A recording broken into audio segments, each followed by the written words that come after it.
plan that actually works. It's awesome. If I were you, and you're like me, I'd give them a call today, 615-208-9090, or go to TennesseeMen'sClinic.com. If you're like most guys, they'll make it happen for you too. Visit our website to learn more, including side effects, treatments extra, results vary. 0. Can't get through on the phones? Sound off on our Facebook page. You can even type it in all caps. Super Talk 99.7 WTN.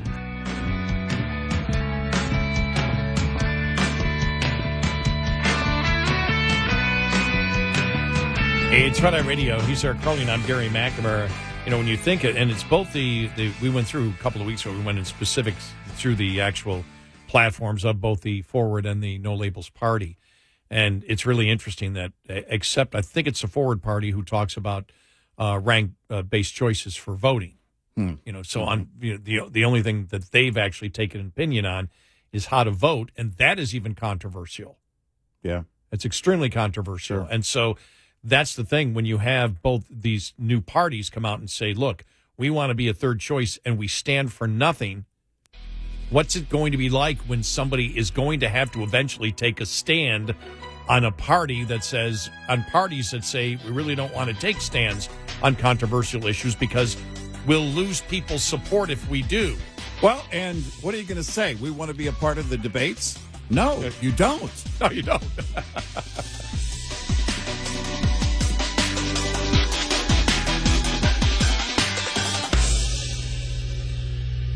This is Red Eye Radio on Westwood One. If you like listening to Red Eye On Demand, we have more of Eric Harley and guests for you. Download RER's Extra Mile podcast. More topics and issues discussed. Do you suffer from lower back pain? Whether it's the dull, nagging ache you get from working on your feet all day, or that sharp stabbing pain you experience driving down a bumpy road, that awful feeling can radiate all the way down your leg and completely ruin your day. But there's good news. A unique formula called Maximum Strength Back-Aid is available with powerful medicine that effectively relieves temporary minor lower back, leg, or joint pain and stiffness.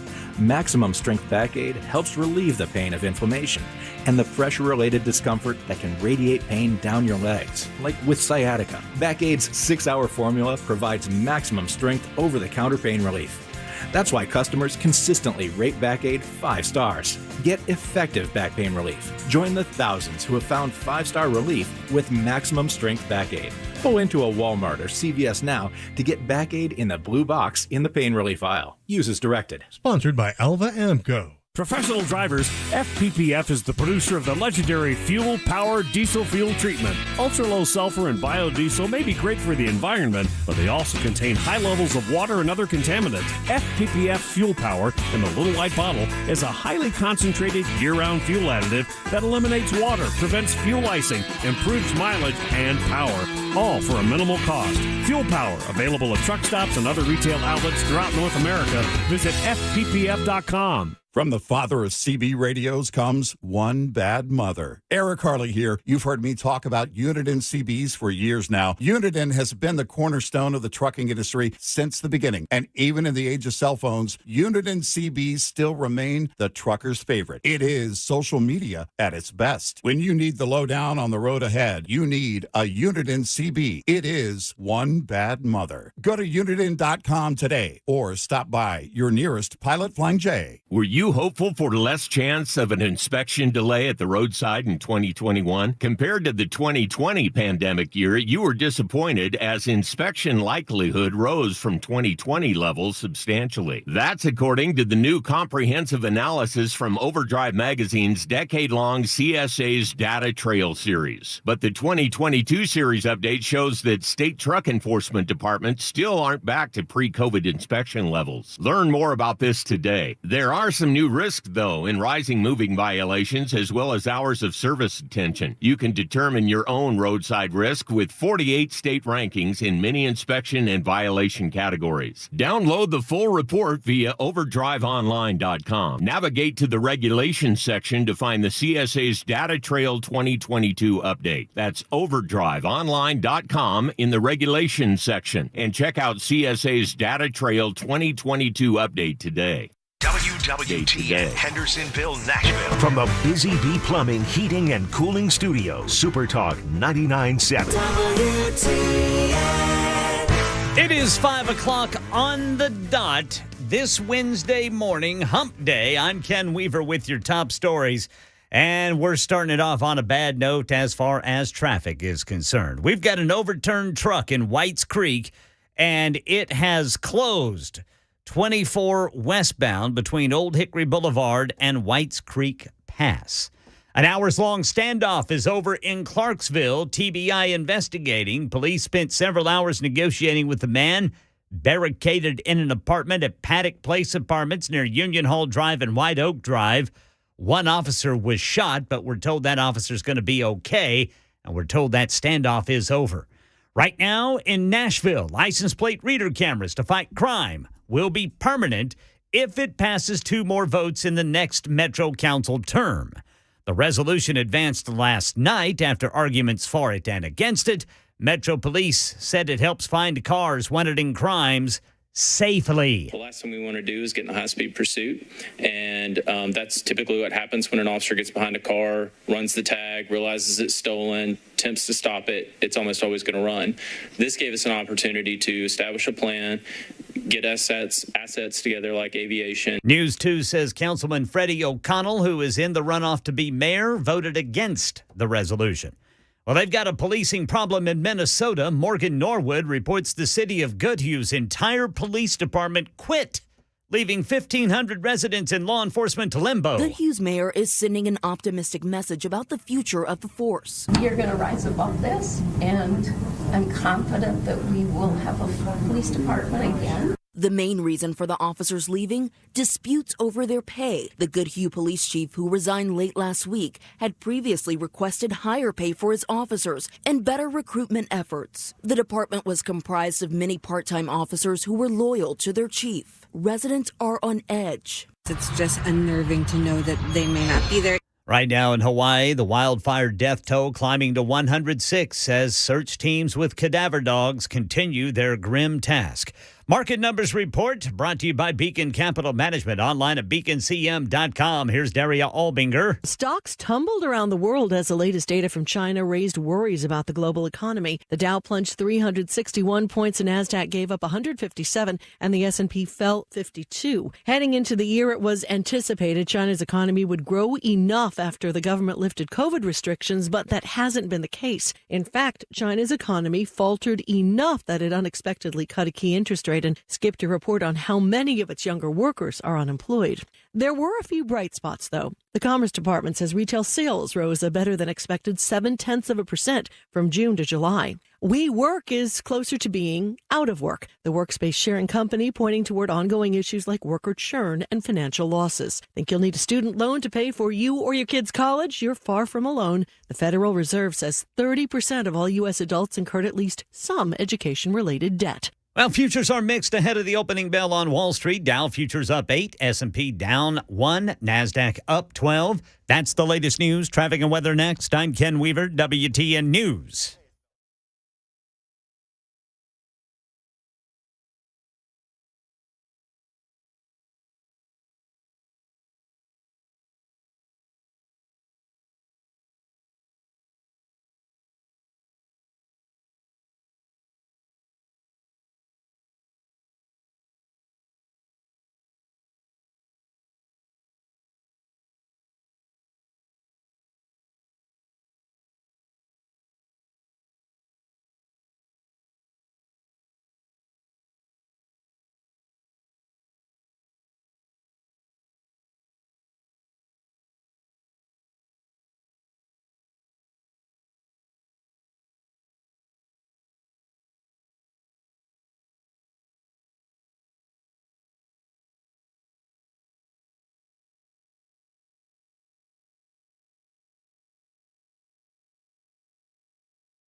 Nashville's Morning News with Dan Mandis. And so, my fellow Americans, We talk news. Super Talk 99.7 WTN. 507 Nashville's Morning News on Super Talk 99.7 WTN. Welcome on in to Hump Day.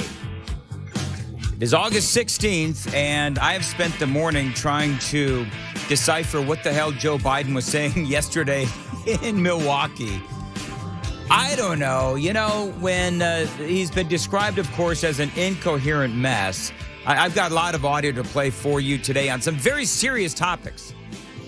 Not so serious, though, is, well, I guess it could be serious when you hear the incoherent mess that Joe Biden was yesterday, again, in Milwaukee. Johnny and Ken, can either one of you decipher what the heck the president is saying here? Then, when I signed the bipartisan infrastructure again, which... Did you get that? Did you guys get that? That's a better question. I got the word then. Then. That I got. Yeah. But after that... When I signed the bipartisan infrastructure again, which... What? Bipartisan infrastructure again, which... Almost sounds like black market civil auction. I'm reasonably certain that's not it, Johnny. That's not it. I am too, but that's what it sounds like. Bipartisan infrastructure again, which... And you know, I realize that there's a lot of really important things going on. But you know, when the leader of the free world sounds like this... Bipartisan infrastructure again, which... That's also a very serious issue. And of course, in Milwaukee yesterday, you know, a lot was made of the fact that he is leaving the stage and he has nowhere to go. Brian had a great description of what happens during these kinds of visits when the president, any president, particularly Biden, goes up onto a stage. Because you've got his handlers, you've got the Secret Service and all these folks. They're telling the president exactly where to go.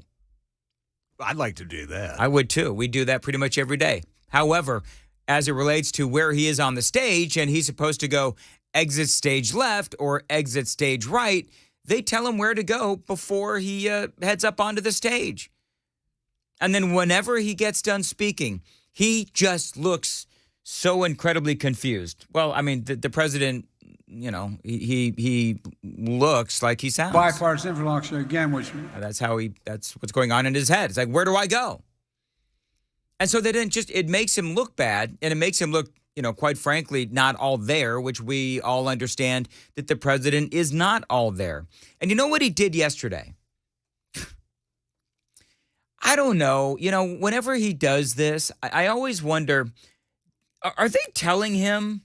Do they tell him that his stories are constantly being debunked? And that every time he tells these debunked stories over and over again, people are like, oh my God, this story again. The one that even the New York Times has debunked and said, this actually never happened. The dates don't measure up. He told the Amtrak story again. About all those miles that he put on the Amtrak trains as opposed to, you know, the Air Force planes and all of the supposed discussions that he had with the guy who worked for Amtrak. Joey, baby, grabs my cheek. Swear to God, I thought they were going to shoot him. Uh-huh. And I said, no. I said, what's the matter, Angie? He said, I read this thing about over 1 million miles. This never happened. This never happened. The dates don't add up. I've told you this a number of different times. The best part about all of this is when he was starting the story, again, he said, I'm not gonna mention who this Amtrak employee was, you know, because I don't want to get him in trouble. The dude's been dead for like 9 years. This is what Joe Biden does. And he tells the same story. True story. I swear to God. True story. That's what Joe Biden says. True story, I swear to God, even though people listen to the story and people start lining up the dates and they realize that, no, the dates don't add up. But yet the president keeps saying... True story. I swear to God. I mean, how many times do we have to hear from this president, true story, I swear to God? True story. I swear to God. When in reality, because everybody's noticed the pattern now, when the president tells these stories, he always says... True story. And I swear to God. When in reality, it's not true.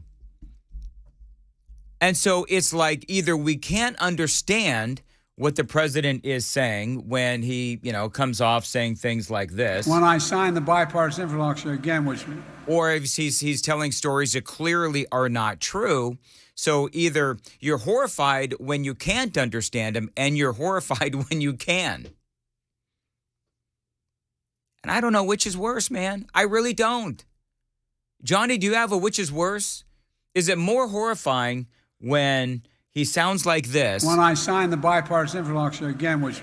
And you can't understand what he's saying. Is that worse, or is it worse when he says... True story. I swear to God. When he's clearly he's lying. I mean, which is worse? You know he's lying, or you don't understand him. That's a tough one. It is a tough one. Because on the one hand, well, you know what? Here's the thing.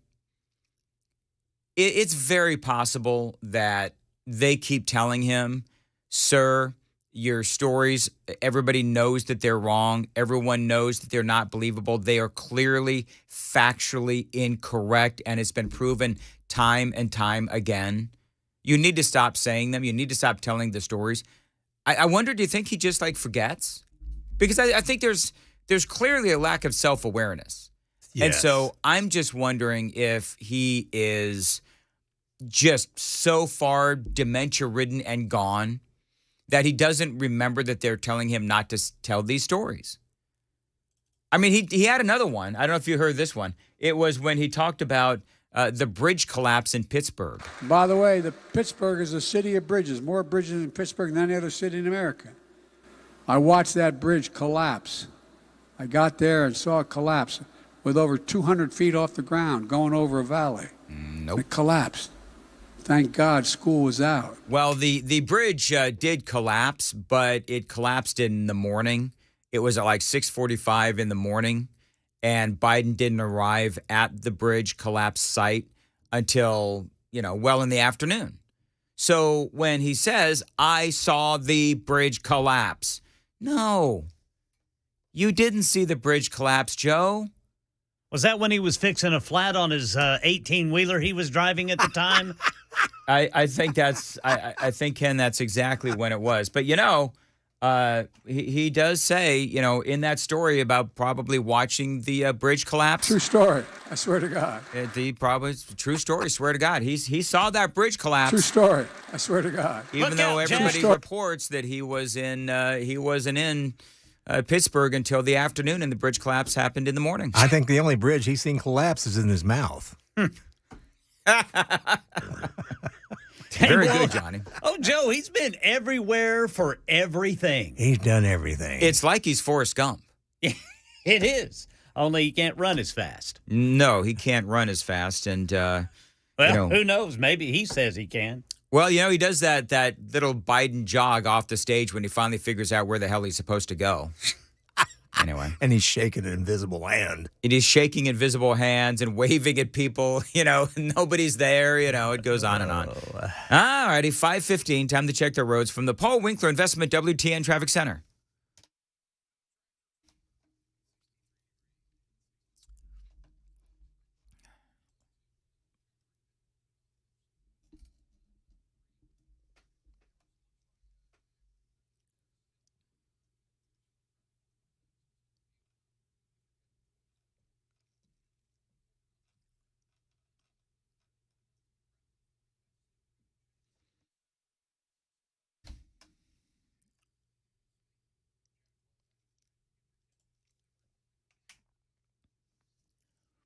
Thank you, Jack. Partly cloudy today and a high of 80 degrees. And is it really 63 degrees, Johnny? 63?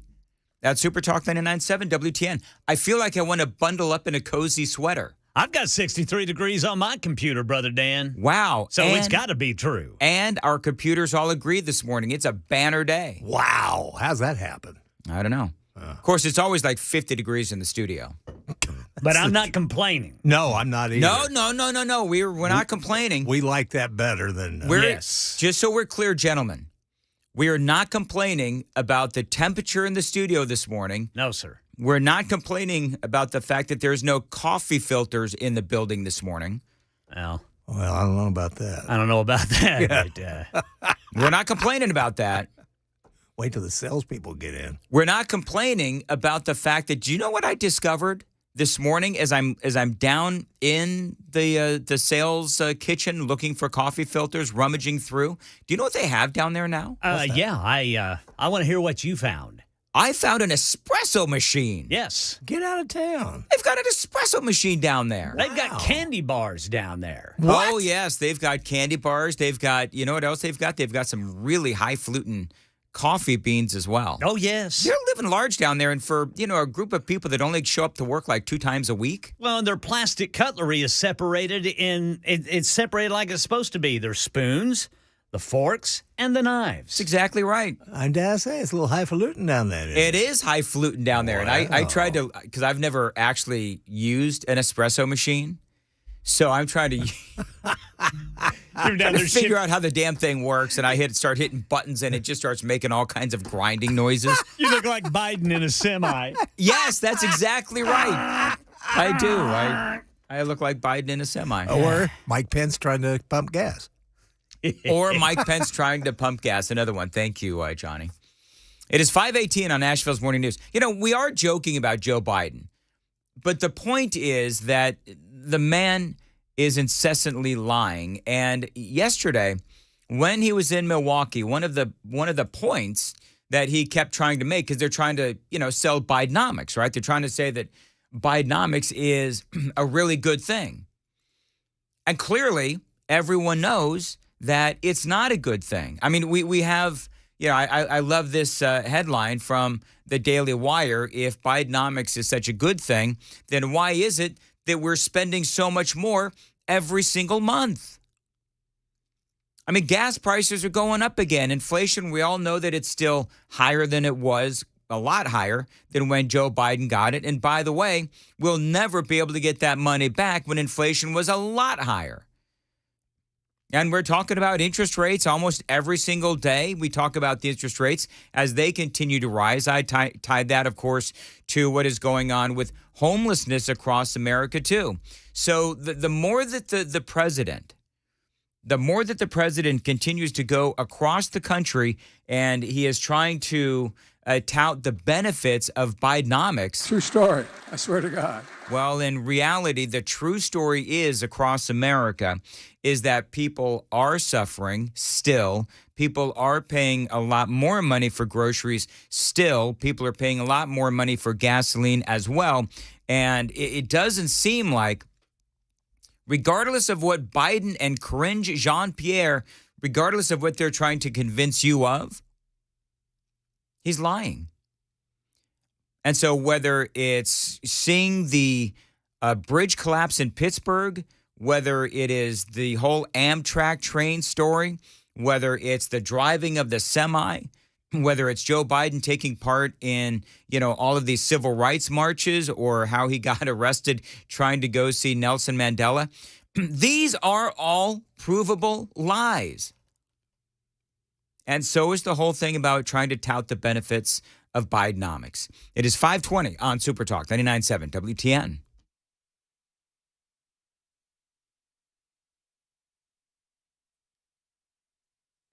Hey folks, Paul Winkler here. One of the things that we see from time to time, well, way too often, is this. Let's say that you go to a financial advisor and they say, hey, you need to set up an investment portfolio, and what we need to do is we need to have some of your money in stocks or mutual funds or ETFs or something like that, and we need to have something fixed or guaranteed in your investment portfolio that'll protect you against the market downturns. And quite often what they're talking about, they may not use this word, but often what they're talking about is putting your money into some sort of an annuity, like an indexed annuity or something like that, or a fixed annuity.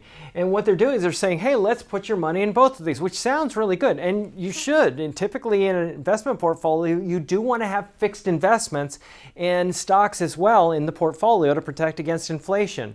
But here's what happens when you manage a portfolio. Let me use a really, really simple example. Let's say I have a portfolio and I got stocks in there. Then I have my fixed income, my bonds in the portfolio as well. And let's say I have half my money in each. When stocks really do well, what we want to do is they're going to be overweighted in my portfolio. I own too much of them because they've done well compared to bonds. It was supposed to be half and half, and now maybe it's 70% stocks and 30% bonds, let's say, or something like that. So I want to sell some of this and buy some of that to bring it back to 50-50 and back and forth throughout time. Well, the problem is when you're managing a portfolio and rebalancing in that way, bringing it back to the original portfolio mix of half and half in my example, I'm going to have to incur a trading cost or a commission or a back-end surrender with the annuity. It doesn't make any sense to use that product in this particular manner. Why do people do it? Well, the reason quite often is this. Commissions are very high with these products. And a lot of firms, they actually require their advisors to recommend a certain amount of annuities for every person that walks in the door. Now, typically annuities are used for a different purpose. They were actually designed for a totally different purpose. And that was distribution toward the end of life. When somebody looks like they're going to run out of money, they're annuitized. Now, let me tell you something. One study showed there was only like 5% of annuities are ever used in that fashion.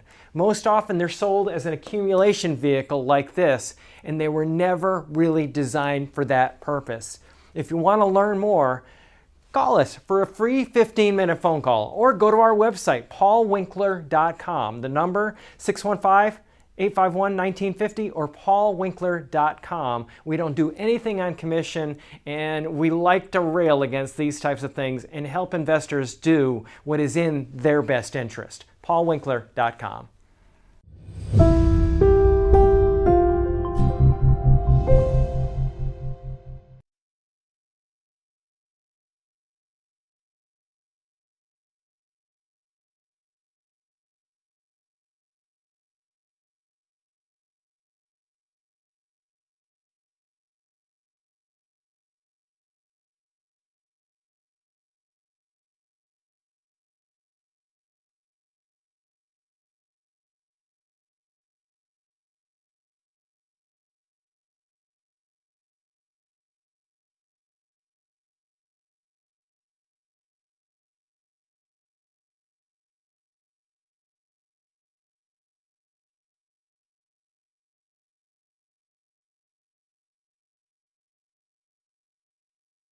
For many of us, generators are becoming a must-have household appliance. From unpredictable weather to surprise outages, it's better to be safe than sorry. Generator Supercenter of Nashville offers fast and easy installations with 24/7 service and monitoring to all brands of generators and expert repairs done right. Our mission is to make owning a backup generator simple and easy. Visit your local store today or check us out online. Generator Supercenter of Nashville. We serve all Middle Tennessee.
Killer storms.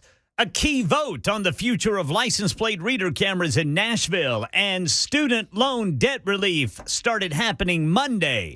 Have you got your email yet? These stories and more at 5:30 on Super Talk 99.7 WTN. No, Ken, I paid for all my schooling, and I couldn't finish because I had no money and I ran out. I just didn't go to class. That too. By the way, the American Medical Association, have you heard this? What's that? This is the headline. Okay. The American Medical Association has now floated a trial balloon for uterus transplants for biological men who identify as transgender, pushing the next phase of Frankenstein tech for cross-sex procedures. So I guess what they want to do is if a guy what the hell is this? I have no idea what you even just said. So if a man identifies as a woman, yeah, they want to put a uterus in said man. Ah. How do you do that? Well, that's kind of a trick, isn't it? A lot of aspirin. It's like they're. I mean, a lot of aspirin. Oh yeah. What a mess! And this is like the medical version of Biden's brain. You know what I mean? Yes. So you're gonna put a uterus in a man. Basically, is what they're doing. And you think about this, and they talk about the ethical analysis of uterus transplants for males. And they're trying to see if they can actually do this, I guess. And by the way, this will be taxpayer funded. Of course. Well, by the way, that makes it even better. Yeah. I hope it's a real pretty balloon they're floating. Maybe the Biden administration will shoot it down too. So ultimately, what they're once it gets past Montana, Ken. Yeah. Whatever. You know what? I can't. Maybe it's too early for me, and I've only had half a cup of coffee because we are out of coffee filters. I'm really just having trouble even picturing that. I don't want to picture it. Yeah, it's like, all right, well, whatever. Man. Golly, what? Listen, and I'll say it again. If this is what they want to do, fine. But really, utilize taxpayer dollars for that. So now, just in case you're keeping score, friends, you're paying for the college education for a lot of these folks that went to college while, the rest of us had to go to trade school, couldn't go to college because we didn't have the money or whatever. So we're paying for all those people, and we're going to pay for men to get uterus transplants as well. And all that money for Ukraine. Don't get me started on that. Anyway, it's 5:29 on Nashville's Morning News on Super Talk 99.7 WTN. By the way, in case you're wondering where the real content is, 6:05, we will be speaking to Hans von Spakovsky about all things Georgia. And I got to tell you, there are some updates that you need to know, and you're going to hear them coming up on Super Talk 99.7 WTN. I want to tell you about my friends at Window Nation. Of course, it's been a brutally hot summer, and your energy bills going to be sky high. Well, you need to do something about it. Call my friends at Window Nation. They can help you keep those energy bills lower with brand new energy-efficient windows from Window Nation. It is what I have in my basement studio, and I love them. Your house is going to stay cool and comfortable all the while. You do get tremendous savings because right now Window Nation is offering you 50% off of any style window, plus zero money down, zero payments, and 0% interest for 2 full years. So if you've been thinking about upgrading your windows in your home, consider my friends at Window Nation. And remember that great deal, 50% off of any style window, plus zero money down, zero payments, and 0% interest for 2 full years. And this week, you also get another 10% off. 866-90-NATION is the phone number, 866-90-NATION, windownation.com.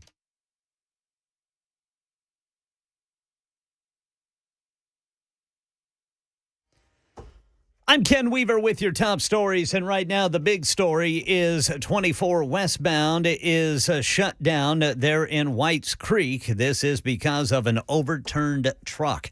No word on when it might reopen. Full forecast and traffic in 5 minutes. We're hearing what it was like when severe thunderstorms, hail, and damaging winds hit much of the eastern seaboard yesterday. Elizabeth Kennedy's home in Durham, North Carolina, crushed by a tree. When I went up to the living room, it just, I just lost it. One person killed when a tree fell on their car. And right now in Nashville, license plate reader cameras to fight crime will be permanent in Nashville if the resolution passes 2 more votes in the next Metro Council term. This resolution advanced last night after arguments for it and against it. News 2 says this woman's all in. Do something with this information. This is a one-time opportunity, council members, that you have to make a difference. Go out with a bang. News 2 says Councilman Freddie O'Connell, who is in the runoff to be mayor, voted against the bill. And the White House this week begins to cancel long-standing student loan debt for many borrowers. This week, those 804,000 borrowers who have been in repayment for over 20 years will start to see their student debt canceled. Over 614,000 of them will have all of their remaining eligible student loan debt canceled once this action is complete. And the new director of the Federal Office on Violence Against Women, sworn in yesterday by Attorney General Merrick Garland. We must provide support to and gain the trust of survivors, and we must hold accountable those who perpetrate these crimes. Yeah, this office provides resources to communities to support victims of gender and sexual violence. It's funded by the Violence Against Women Act, which the office's new director, Rosemarie Hidalgo, helped get renewed by Congress in 2022. She'll now help lead the effort to get the act renewed again in 2027. That's the latest news. Traffic and weather next. I'm Ken Weaver, WTN News.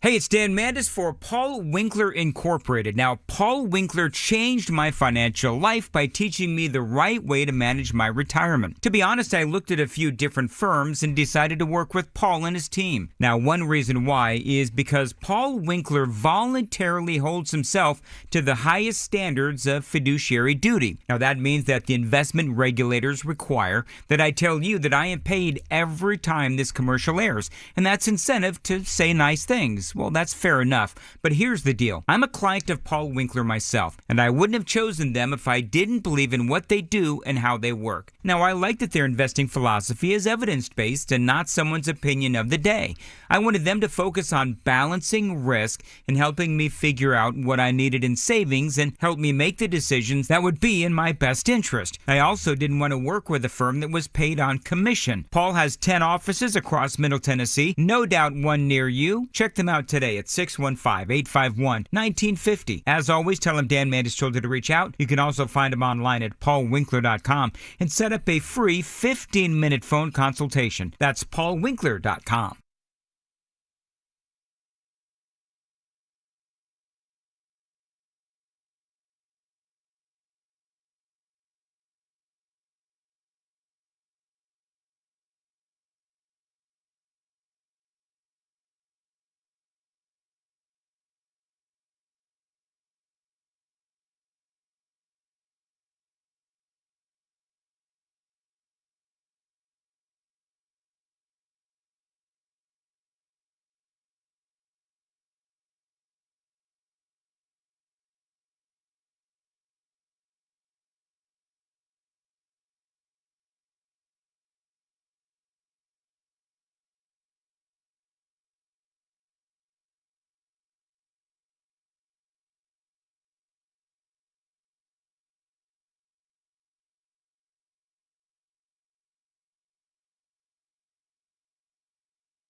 538, Nashville's Morning News on Super Talk 99.7 WTN. Welcome on in to the gang of three amigos.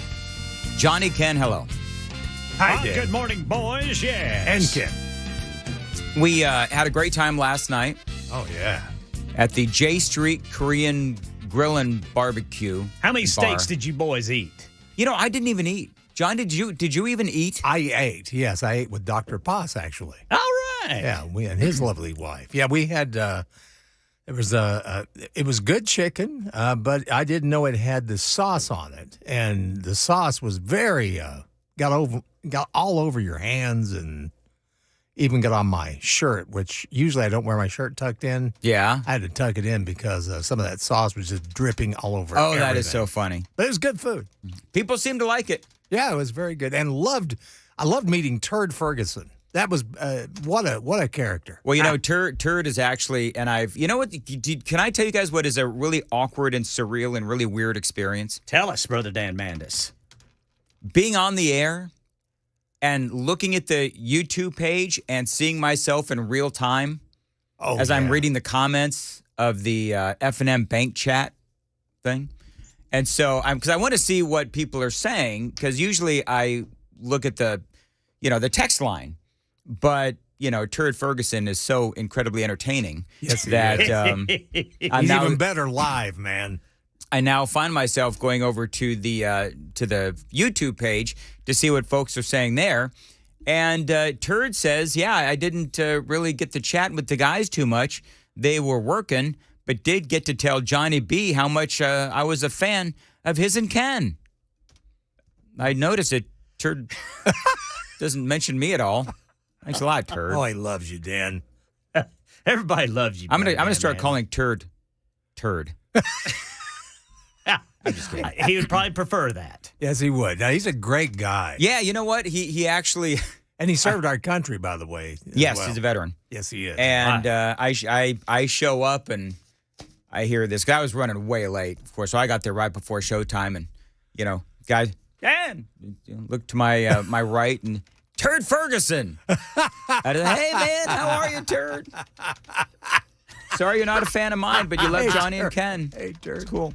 No, we had a great... I'm just kidding. Everybody was so nice. So we have the greatest listening audience. Yes. Out there.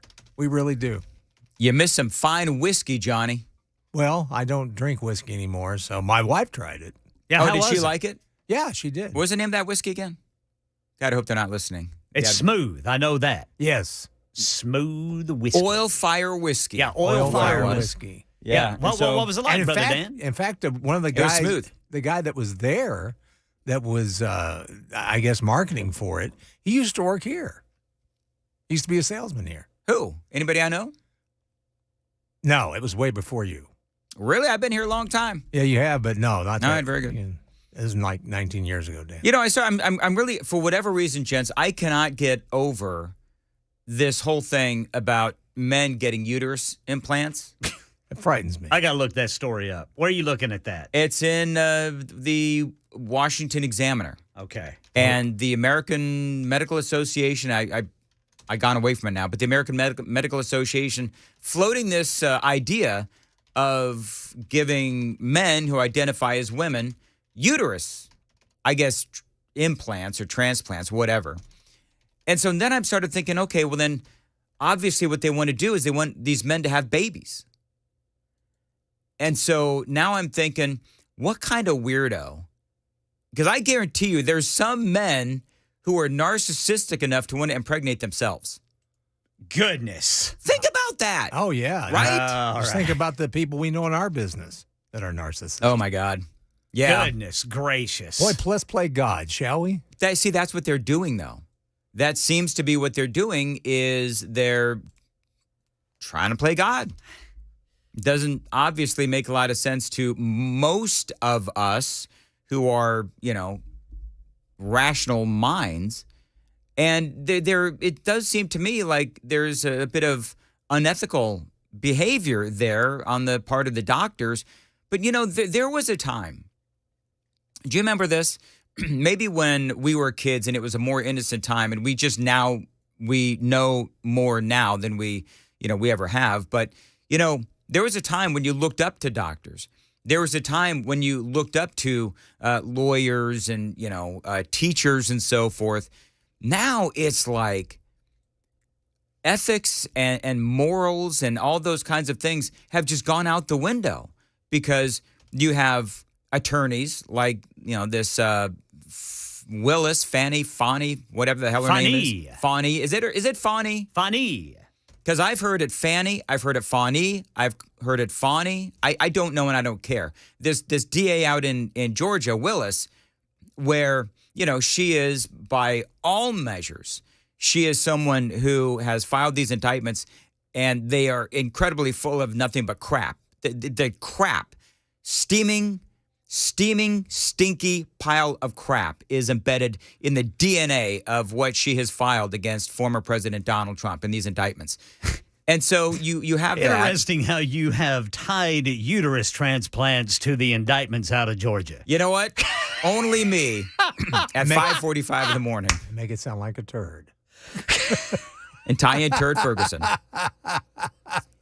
And now he's not a fan of mine. Anyway, so... and then, we used to look up to doctors, right? That's right. Well, we have all these doctors doing these unethical things. And then you have the teachers who are so full of indoctrination and wanting to indoctrinate our kids. It's like there's nobody left. And, of course, don't get me started on presidents and politicians and all that, although I never really admired, presidents except for Ronald Reagan, but whatever. But, I mean, in other words, you look at all of these professions that we used to look up to as kids, like, oh, I want to be that. I want to be a doctor. I want to be a lawyer. I want to be a, president or whatever. And it's like all of these professions, I mean, we have seen so much corruption now. And it's part of our daily lives. It's part of our daily news cycle. Well, here's one doctor you might could look up to on this subject, and he's quoted in this Washington Examiner. Yes. The professor at Johns Hopkins School of Medicine, Dr. Martin McCary, told the Washington Examiner, why don't they fund a study on the 10-year regret rate of children who undergo transitioning surgery? What is the suicide rate among those who undergo aggressive hormone or surgical treatment versus long-term talk therapy? Amen. Why don't we study that? Yep. That's a good point by Dr. McCary. There you go, Dr. McCary. 7670 says, Dan, you don't respect or look up the teachers now? Oh, my goodness. Some teachers, no, I don't, actually. Boy, what's the yelling? The 92Q folks are in a break. Oh, they can't find any coffee filters. The big station. Is there yelling? I didn't hear it. Is there yelling going on in the hallway? They were outside the news booth. I'm sorry, I could just hear it. Are you sure that was not Jack Womack? Brother Jack Womack. Because Womack was down there looking for coffee filters too. Oh Lord, yeah. It's not going to be. It's not going to be a happy. So I saw the 92Q people down there, and I saw Jack Womack down there. We're all like scanning and scouring the building for coffee. Can you use toilet paper as a coffee filter? Or how about paper towel? People are suggesting paper towels. Yeah, I've done that before. Yeah. All right, I'll do that. Then you know what happens though? You get little bits and pieces of paper towel in your coffee. That's just. But that's okay because it is coffee. So there you go. That's right. So anyway, we had a good time last night. I thought it was. I thought it was a great time. You're all over the place, dude. That's okay. He was up late. You know what? I was up late. You know what my day was yesterday? Up for the show. Yes. And then I had, a lot of work to do in the midday. Then I had to do a 3-hour show in Washington, D.C. Then I had to sprint all the way out to Hendersonville. The second I got off the air in D.C., I had to make it to Hendersonville to do that. Then I got home and I'm on like 3 hours of sleep. And now there's no coffee filters. Yeah, exactly. Dude, you're insane. And Turd Ferguson is not a fan of mine. I'm not going to be able to get over this. Boy, you're not. Man, I think you're... I think you're taking it wrong. Yeah, I think you are too. Not me. I couldn't be overthinking something. But yeah, our listeners, man, I mean, I just can't get over how wonderful they all are. I mean, they are fun to hang out with. They really are. Yeah. And I, every time I and what's amazing and scary and like no pressure. You got people, and we've talked about this before, you got people that'll say that they set their alarm for 5 o'clock so that they can, get up and start listening to this show. Oh, and I'm like, well, that's a lot of pressure for the first segment of the day because it usually sucks. Oh, that went in my nose. It's like, I got to step it up in the 5, man. I was always told that nobody listens to the 5. Oh, well, that's not true. No, there's people that set their. I heard everyone last night that gets up early tell me they set their alarms at 4:45 to make sure they're awake at 5 a.m. Well, except for Turd Ferguson. Yeah, because Turd, I think what Turd does is he sets his alarm for 5. Yeah. He hears Ken because he's a fan of Ken's. Then he turns his alarm off until it's time for, you and Ken to start somehow talking and me not being there. Maybe that's what Turd Ferguson does because he's not a fan of mine. He's a fan of you too. Boy, that's really sticking with you, isn't it? That's going to be in your brain all day. You are going to live with that, aren't you? You know what I did? I did have an awkward moment last night, and then we got to go. Okay. Because clearly I'm out of material. Well, there's no coffee. And that's what it is. There's no coffee. That's right. Filters. Hey, what was your awkward moment, man? There's Turd Ferguson. I had 2. By the way, Turd, I still remain a fan of yours. It's okay. It doesn't have to be a reciprocal relationship. It's all good. Like a lot of Dan's relationships, I'm sorry. It seems to be a recurring theme in my life.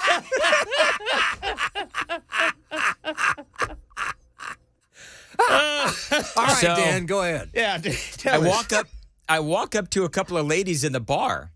Oh, yeah. Oh, well, boy, this is interesting. All right. Sounds like the beginning of a joke. And so, I wasn't sure. There were young ladies at that, and I wasn't sure if they were here for the radio event. So I, of course, because I'm thanking people for showing up. Yeah, man. Said, hey, ladies, are you... God, I sound old. Hey, ladies, are you here for the radio event? So the one lady says, yeah, we're here for the radio event. And nice to meet you and so forth. Oh. And then the lady to the right of this other lady turned out to be a man with all kinds of long hair. He's a long-haired hippie. Oh, well. That's uncomfortable, isn't it? That was very uncomfortable. Oh, I'm sorry, you're a man. Man. It's a man, baby. Oh. By the way, you know what his last name is? Ferguson? Shank. No, it's not Turd Ferguson. Shank. Dude's last name is Shank. No, it's not. I swear to God. Dan. Shank. His last name is Shank. I'm sorry. Sorry, I shanked that, Mr. Shank. He made Matt and I tie-dye pickleball shirts. Oh, yeah. And his last name is Shank. You guys met him, the long-haired guy. He came through here the other day. Well, how did you not recognize him? Yeah. I only saw him from the back. Oh, man. That's tough. And then at the end of the event, this is always my favorite part of events. Yeah. So at the end of the event, I'm going around and I'm thanking other folks too. And I start beginning to realize I'm thanking people that have no idea who the hell I am. Hey, it's Dan. I do the morning show and, really appreciate you coming in. Blah, blah, blah. And they look at me like, okay. Like they have no, and I said, they're looking at me quizzically, and I'm like, you're not here for the event, are you? What event? That's exactly right. What event and who are you again? And can you get me some more wine? You say you're on Channel 4? No. Do you know Holly Thompson? Do you know Stefano DiPietro? No, but I do know Turd Ferguson, and he's not a fan of mine. All right, we got to go. 5:52 on WTN. Oh, I got to do my spot.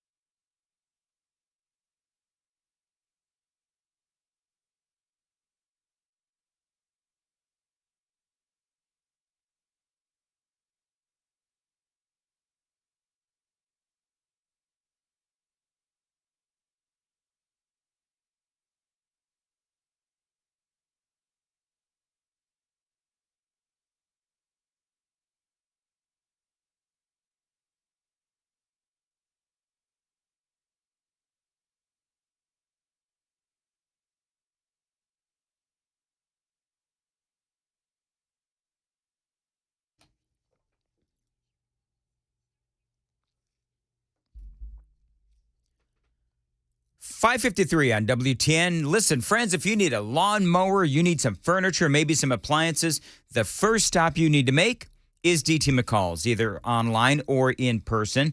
Now, I've got my new oven from DT McCall's. They have a great selection of everything you need for your home, garage, or yard at DT McCall's. They've got great selection and great prices as well. And if you buy something online like I did, they'll deliver it for free and haul away the old stuff. They'll do that if you show up in person as well. Now, at DT McCall's, the price on the tag is the price. They don't try and sneak in additional charges, and that is what I like to call Middle Tennessee values. They've been here in the volunteer state for nearly 100 years, treating people right and doing what's right, offering great products at fair prices. Tell them Dan Mandis told you to stop by any one of their 5 locations: Carthage, Cookeville, Lebanon, Lafayette, and Franklin. Always online at dtmccalls.com.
Killer storms. Clarksville standoff. Police officer hurt.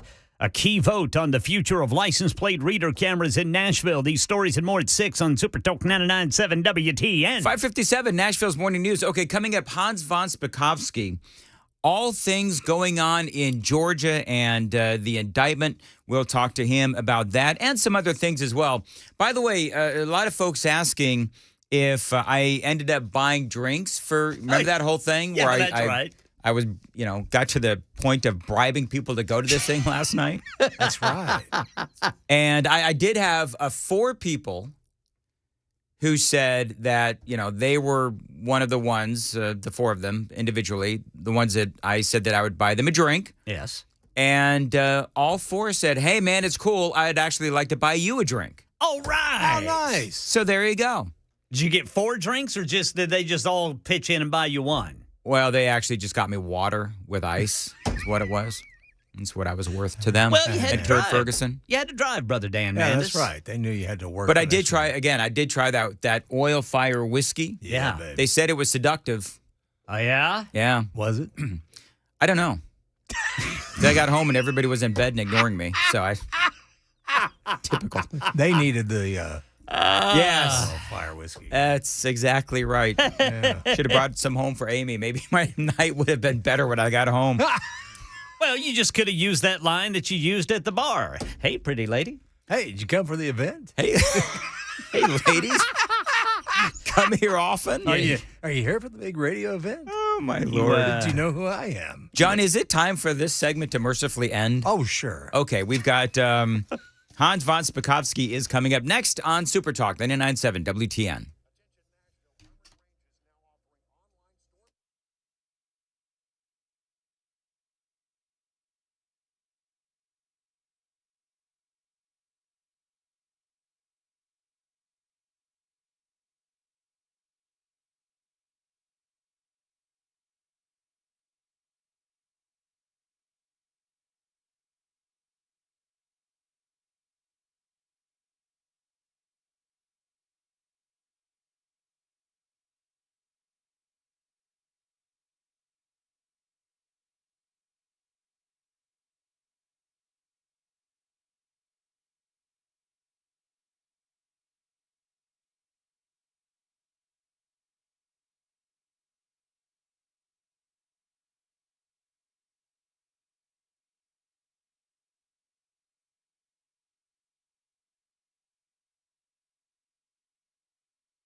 It is 6 o'clock on the dot this Wednesday morning. I'm Ken Weaver with your top stories. And right now, it is the mess in traffic north of Nashville. Between Whites Creek and Jolton, you've got westbound 24 shut down because of an overturned truck. Full forecast and traffic coming up in 5 minutes. We're hearing from folks in North Carolina who survived a round of severe weather yesterday. Durham resident Javier Tomas in shock after a tree tore through the roof of his home. Like a few minutes, hitting something bad. One person killed when a tree fell onto their car. Thousands without power there in the Durham area. An hours-long standoff here in Middle Tennessee. It's over now in Clarksville. TBI's investigating. Police spent several hours negotiating with a man barricaded in an apartment at Paddock Place Apartments near Union Hall Drive and White Oak Drive. One police officer was shot, but is going to be okay.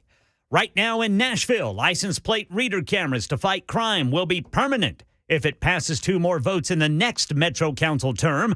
The resolution advanced last night after arguments for it and against it, including people and council members who think it will be used to unfairly target certain communities. This over-policing leads to the detention and deportation of Black and brown people. There have been vendors that other cities have used that have shared information with ICE and with other agencies. Well, Channel 4's Ryan Breslin has the arguments in favor of LPRs. We heard from a Metro police sergeant last night. He says the LPRs would have been able to help police arrest 2 15-year-olds from Kentucky who stole a car days before they were later arrested for murdering gas station clerk Vishal Patel in Hermitage. News 2 says Councilman Freddie O'Connell, who is in the runoff to be mayor, voted against this resolution to make the license plate reader cameras permanent. Think you'll need a student loan to pay for you or your kids' college? You're far from alone. Federal Reserve says 30% of all U.S. adults incurred at least some education-related debt. As a nation, we owe more than $1.75 trillion in student debt, including private and federal loans.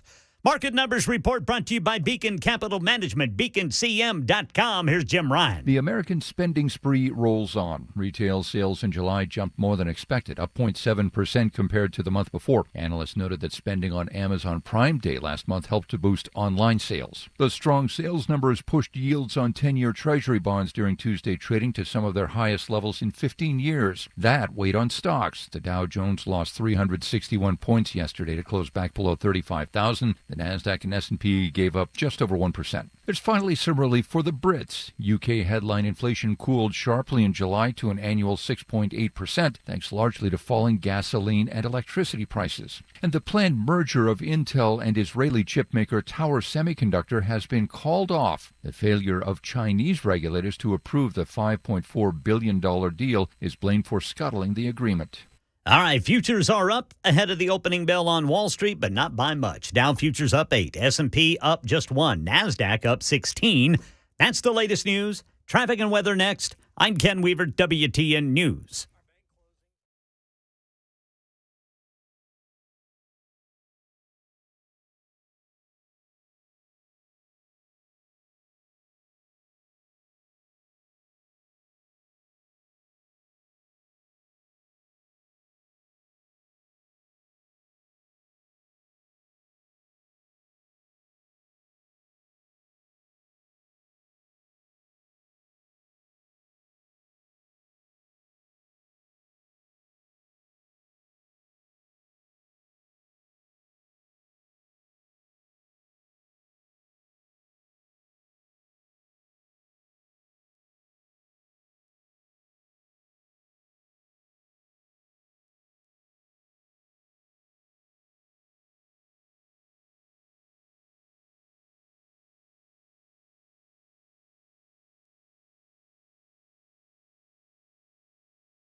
Nashville's Morning News with Dan Mandis. And go, my fellow Americans. We talk news. Super Talk 99.7 WTN. 607 Nashville's Morning News on Super Talk 99.7 WTN. Welcome on in. And along with Johnny B, Ken Weaver, Dan Mandis here. Indeed, want to say good morning to Hans von Spakovsky, of course, former member of the Federal Election Commission, senior legal fellow at the Heritage Foundation, expert in election law, and our guest this morning. Hans, always great to have you on, regardless of the topic. And this morning, going to talk a little bit about what's going on in Georgia, Fulton County, Georgia, the indictments coming down against former President Donald Trump. Now, you have read the entire indictment. So, give me the upshot on how you feel this indictment is going to play out against Donald Trump and the 18 others.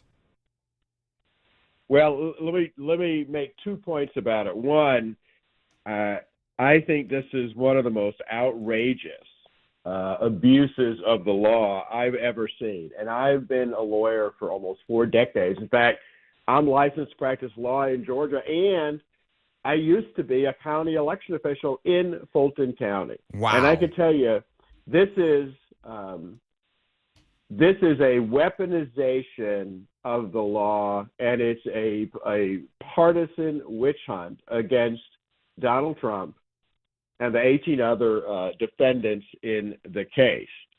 On the other hand, Fani Willis, the DA, is a politically ambitious, unethical prosecutor, and she has filed this case in a county that is overwhelmingly Democratic, voted overwhelmingly for Biden in the last elections, and I have no doubt she believes that she can convict these defendants no matter what the facts are, no matter what the law is, and that she's counting on that. Well, Fulton County, 73% voted for Joe Biden, and so you're right, it is heavily blue.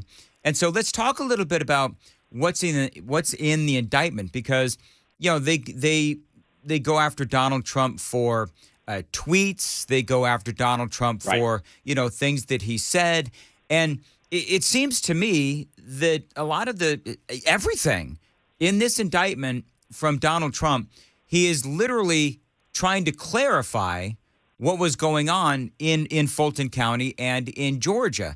It doesn't seem like he's, to me, and I listened to the phone call as well, although the phone call is not within the indictment, but it just seems like there's a clarification or an attempt to clarify what happened, because there was a lot of irregularities that the president didn't understand, still doesn't understand.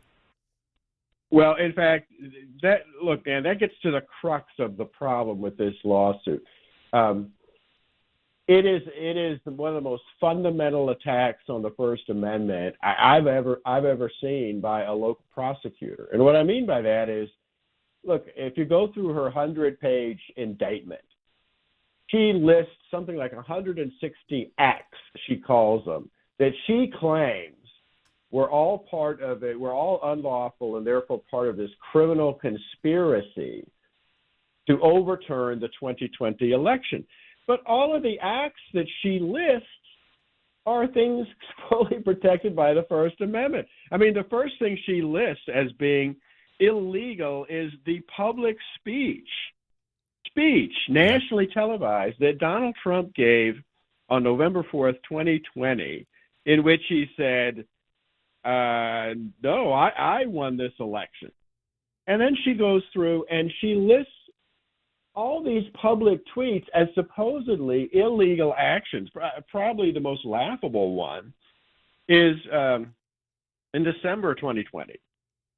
Trump put out tweets urging people to vote, to watch the publicly televised hearings that were being held by who? The Georgia legislature, to investigate what had happened in the election. That, she says, was an unlawful act in furtherance of a conspiracy. That is one of the most ridiculous claims I have ever heard.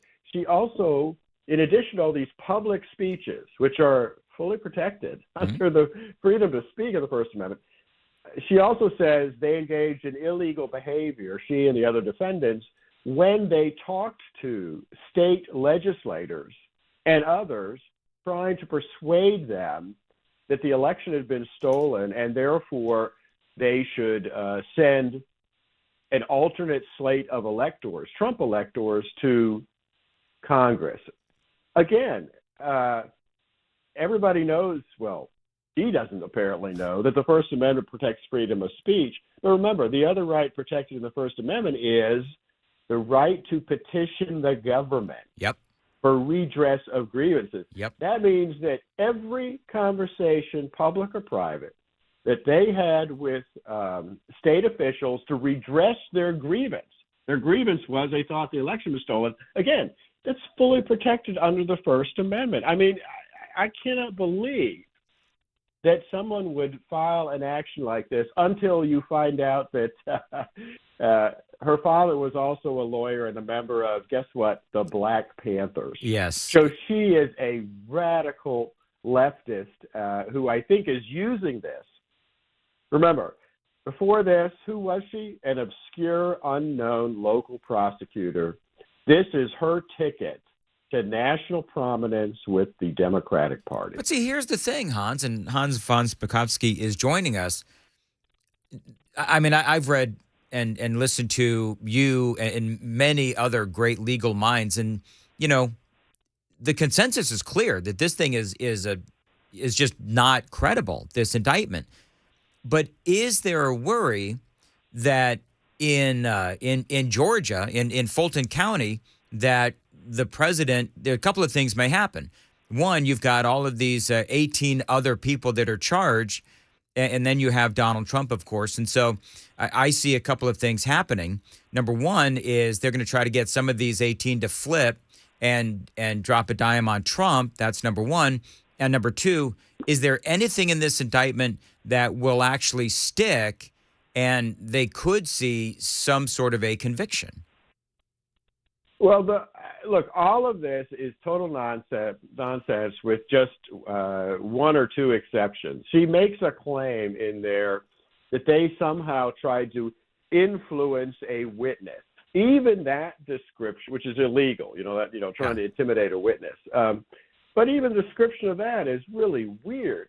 They're talking about someone who was an election worker, and she was in the infamous State Farm arena, right, where they were supposedly counting absentee ballots, and there are allegations that things were done wrong. And so some of these defendants tried to talk to her. And what this indictment says is they wanted to talk to her to offer to help her. That's what it says, to help her, but that this witness was scared by the fact that the defendant who tried to talk to her was, quote unquote, a white man. Oh, are you kidding me? I am not kidding you. That is the claim, which is such a bizarre claim that clearly we need to find out what really happened there, not what the grand jury indictment's fantasy recitation is of the facts. The other claim that's in there is that somehow some of these defendants broke a law about accessing voting equipment in one particular Coffee County. But look, even if that's true, then the only people you should be able to charge with that are the folks who actually went to Coffee County and did that. Instead, Willis is trying to say that everybody else, all the other defendants, even if they had no participation in that, didn't know anything about it, why they're guilty of that too. 6:16 on Nashville's Morning News. Hans von Spakovsky is joining us. Hans going to check the traffic real quick, then come back. It is 6:16. Time to check the roads from the Paul Winkler Investment WTN Traffic Center.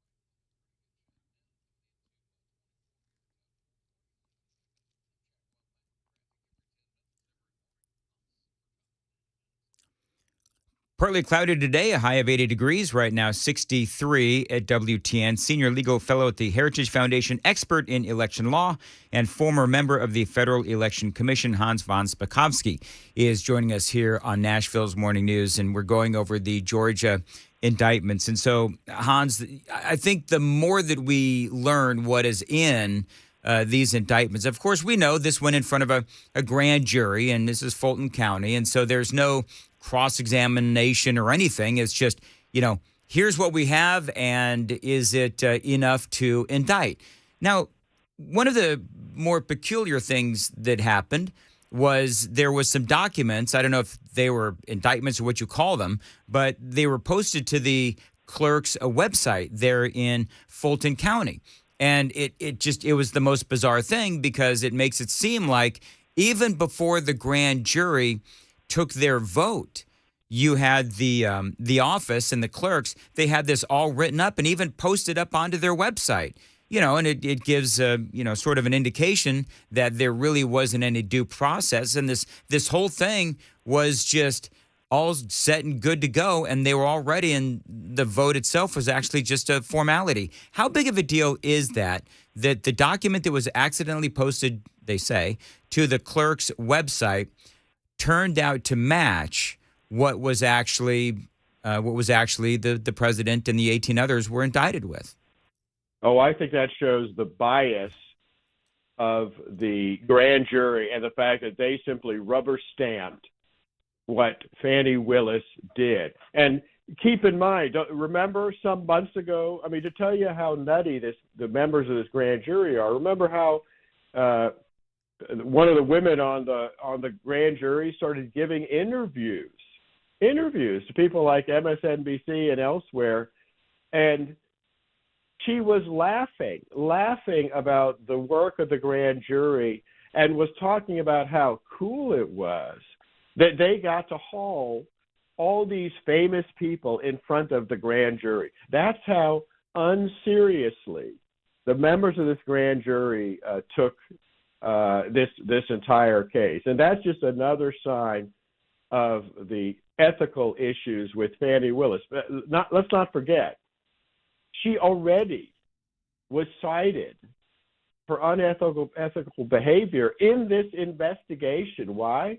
Because she targeted a Republican state senator with her grand jury investigation who was running for lieutenant governor of the state.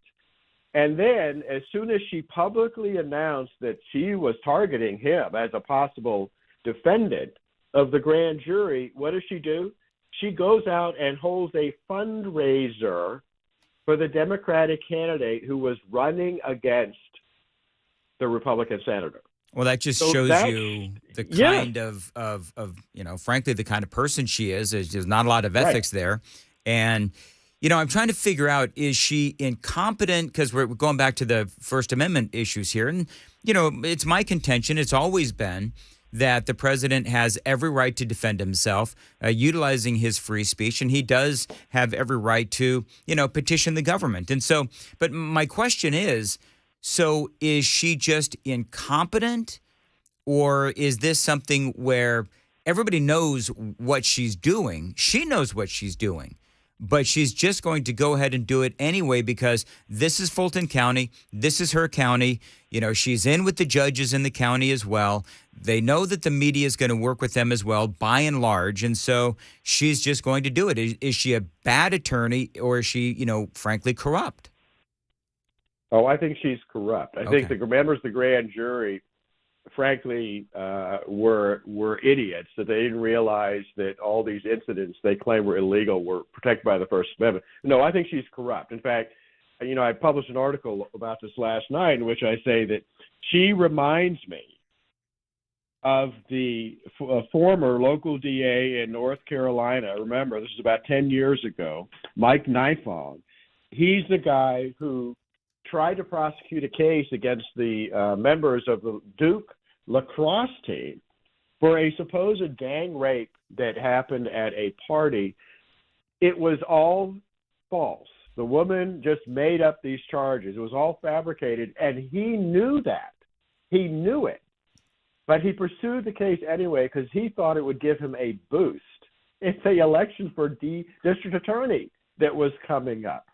That was all eventually found out, and the State Bar Association disbarred him for his unethical, unprofessional behavior. I think Fani Willis is just another Mike Nifong. So where does this go? We've only got a minute left. So do you have any predictions as to, what's going to happen with this case? It's going to go in front of a jury. The former president will be, convicted of a count. It'll lose on appeal. What do you think is going to happen next? Do you have any predictions? Oh, I think you just described it. I think most or all of these defendants will get convicted, even though they shouldn't. And I think what they're going to have to do is appeal the decisions. Frankly, I think if that happens, Brian Kemp ought to consider, that's the governor, issuing pardons to all of them. And I think, frankly, the legislature needs to come in and take budgetary actions. Remember, they control the purse against Fani Willis and her office. They need to go after her. And we'll leave it there, but great analysis, Hans von Spakovsky from the Heritage Foundation. Thank you very much for joining us here on Nashville's Morning News on Super Talk 99.7 WTN. It is 6:23. Hey, if you love shooting and training, you've got to check out the Glock store in Nashville. It is where I buy all of my guns, my parts, and my accessories as well. And they've got a massive selection of everything related to your support of the Second Amendment, including your training. Now, every week I do go train at their Shoot 270 indoor ranges. And these aren't just ranges, but these are massive rooms where you can simulate real-life situations so that you are ready for those real-life situations. Check out shoot270.com and see the videos and the photographs of these incredible ranges. You can also book a session there at the website. Again, shoot270.com. You can also call them at 615-682-6565, 615-682-6565. The Glock store in Nashville. Tell them Dan Mandis told you to reach out. 1930 Air Lane Drive, just minutes from the airport and worth the drive from anywhere.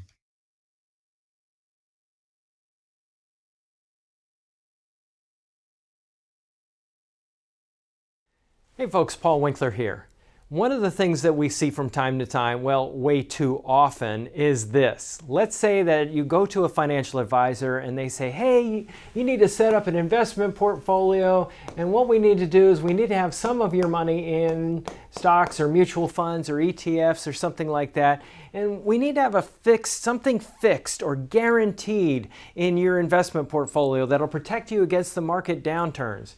And quite often what they're talking about, they may not use this word, but often what they're talking about is putting your money into some sort of an annuity, like an indexed annuity or something like that, or a fixed annuity. And what they're doing is they're saying, hey, let's put your money in both of these, which sounds really good. And you should. And typically in an investment portfolio, you do want to have fixed investments and stocks as well in the portfolio to protect against inflation. But here's what happens when you manage a portfolio. Let me use a really, really simple example. Let's say I have a portfolio and I got stocks in there. Then I have my fixed income, my bonds in the portfolio as well. And let's say I have half my money in each. When stocks really do well, what we want to do is they're going to be overweighted in my portfolio. I own too much of them because they've done well compared to bonds. It was supposed to be half and half, and now maybe it's 70% stocks and 30% bonds, let's say, or something like that. So I want to sell some of this and buy some of that to bring it back to 50-50 and back and forth throughout time. Well, the problem is when you're managing a portfolio and rebalancing in that way, bringing it back to the original portfolio mix of half and half in my example, I'm going to have to incur a trading cost or a commission or a back-end surrender with the annuity. It doesn't make any sense to use that product in this particular manner. Why do people do it? Well, the reason quite often is this. Commissions are very high with these products. And a lot of firms, they actually require their advisors to recommend a certain amount of annuities for every person that walks in the door. Now, typically annuities are used for a different purpose. They were actually designed for a totally different purpose. And that was distribution toward the end of life. When somebody looks like they're going to run out of money, they're annuitized. Now, let me tell you something. One study showed there was only like 5% of annuities are ever used in that fashion. Most often they're sold as an accumulation vehicle like this, and they were never really designed for that purpose. If you want to learn more, call us for a free 15-minute phone call or go to our website, paulwinkler.com. The number 615 851-1950 or paulwinkler.com. We don't do anything on commission, and we like to rail against these types of things and help investors do what is in their best interest. paulwinkler.com.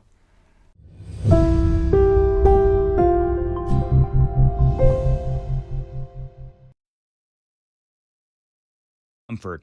By the way, when you are a Beehive member like I am, if your AC breaks down here in the middle of summer, you get front-of-the-line service when you're a Beehive member. That means that you get it fixed quickly and efficiently with my friends at Busy Bee Plumbing, Heating, and Cooling. Now, part of making sure that you stay cool here in the summertime is maintenance. Becoming a Beehive member means you get 3 thorough maintenance services a year, including plumbing, plus no overtime charges 24/7 and 10% off of all repairs.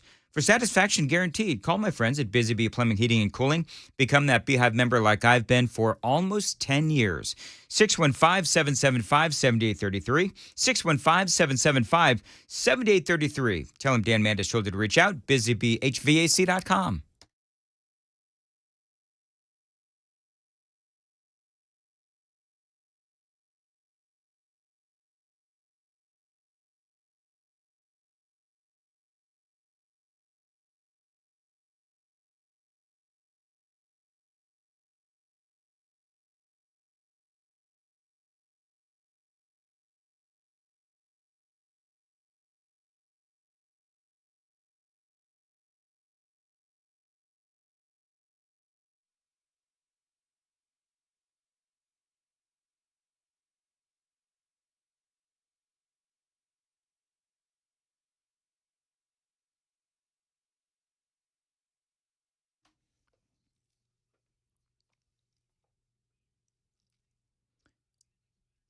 Well, you never know what the weather is going to be like here in Middle Tennessee, but one thing we do know is that it is unpredictable, and we get storms all the time. We also get power outages all the time.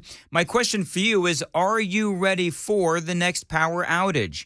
Listen, I learned the hard way when I lost power for days, and I learned that generators can be critical to protecting your family. Call my friends at Cove Generator, and they'll get you ready for those always unpredictable power outages with a Generac home standby generator. Now, you know these generators, they are sleek and quiet, and they run off of natural gas. So the second that your power goes out, they immediately turn the power back on and keep your family safe.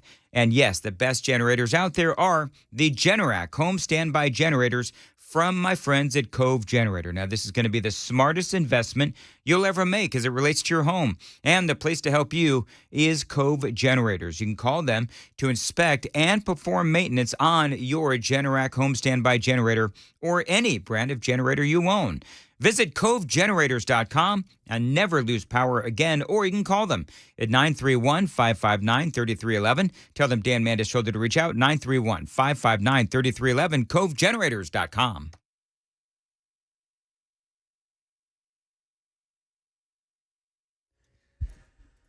.30 on the dot. I'm Ken Weaver with your top stories, and we've still got that big traffic problem between Jolton and Whites Creek. Westbound 24 is blocked because of an overturned truck. Got the full forecast and traffic coming up in 5 minutes, and we're hearing from survivors of some severe weather in North Carolina. Thunder and lightning, and then I heard a big boom crash. And it shocked me so bad until I really didn't know what it was. That's Durham resident Elizabeth Kennedy, who had a tree fall on her home of more than 40 years. Another person died after a tree fell on their car there in Durham. Right now in Nashville, license plate reader cameras to fight crime will be permanent if it passes 2 more votes in the next Metro Council term. The resolution advanced last night after arguments for it and against it. Downtown Nashville property owners, business owners, and residents overwhelmingly support the use of license plate readers to improve public safety. I am urging you to vote no on the LPR resolution because the impact will hurt our black community. Well, amendment was added requiring police to consult with community groups in each precinct before deciding where to put the cameras. News 2 says Councilman Freddie O'Connell, who is in the runoff to be mayor, voted against the resolution. Another uterus transplant patient at the University of Alabama, Birmingham, on her way to having a baby. Liz Goldman was born without a uterus, but since the operation there at the UAB hospital, she's now 29 weeks pregnant with a baby girl. She talks about the journey. So you go from like being told at 14 that you'll never be able to carry your own baby, and then you get accepted into a uterus transplant program, and then from there you actually get a uterus, and then you have your first period at 30 years old, and then you get a positive pregnancy test. Just last month, doctors at UAB announced a woman born without a uterus had welcomed a baby boy. That was the first person outside of a clinical trial to give birth after receiving a uterus transplant.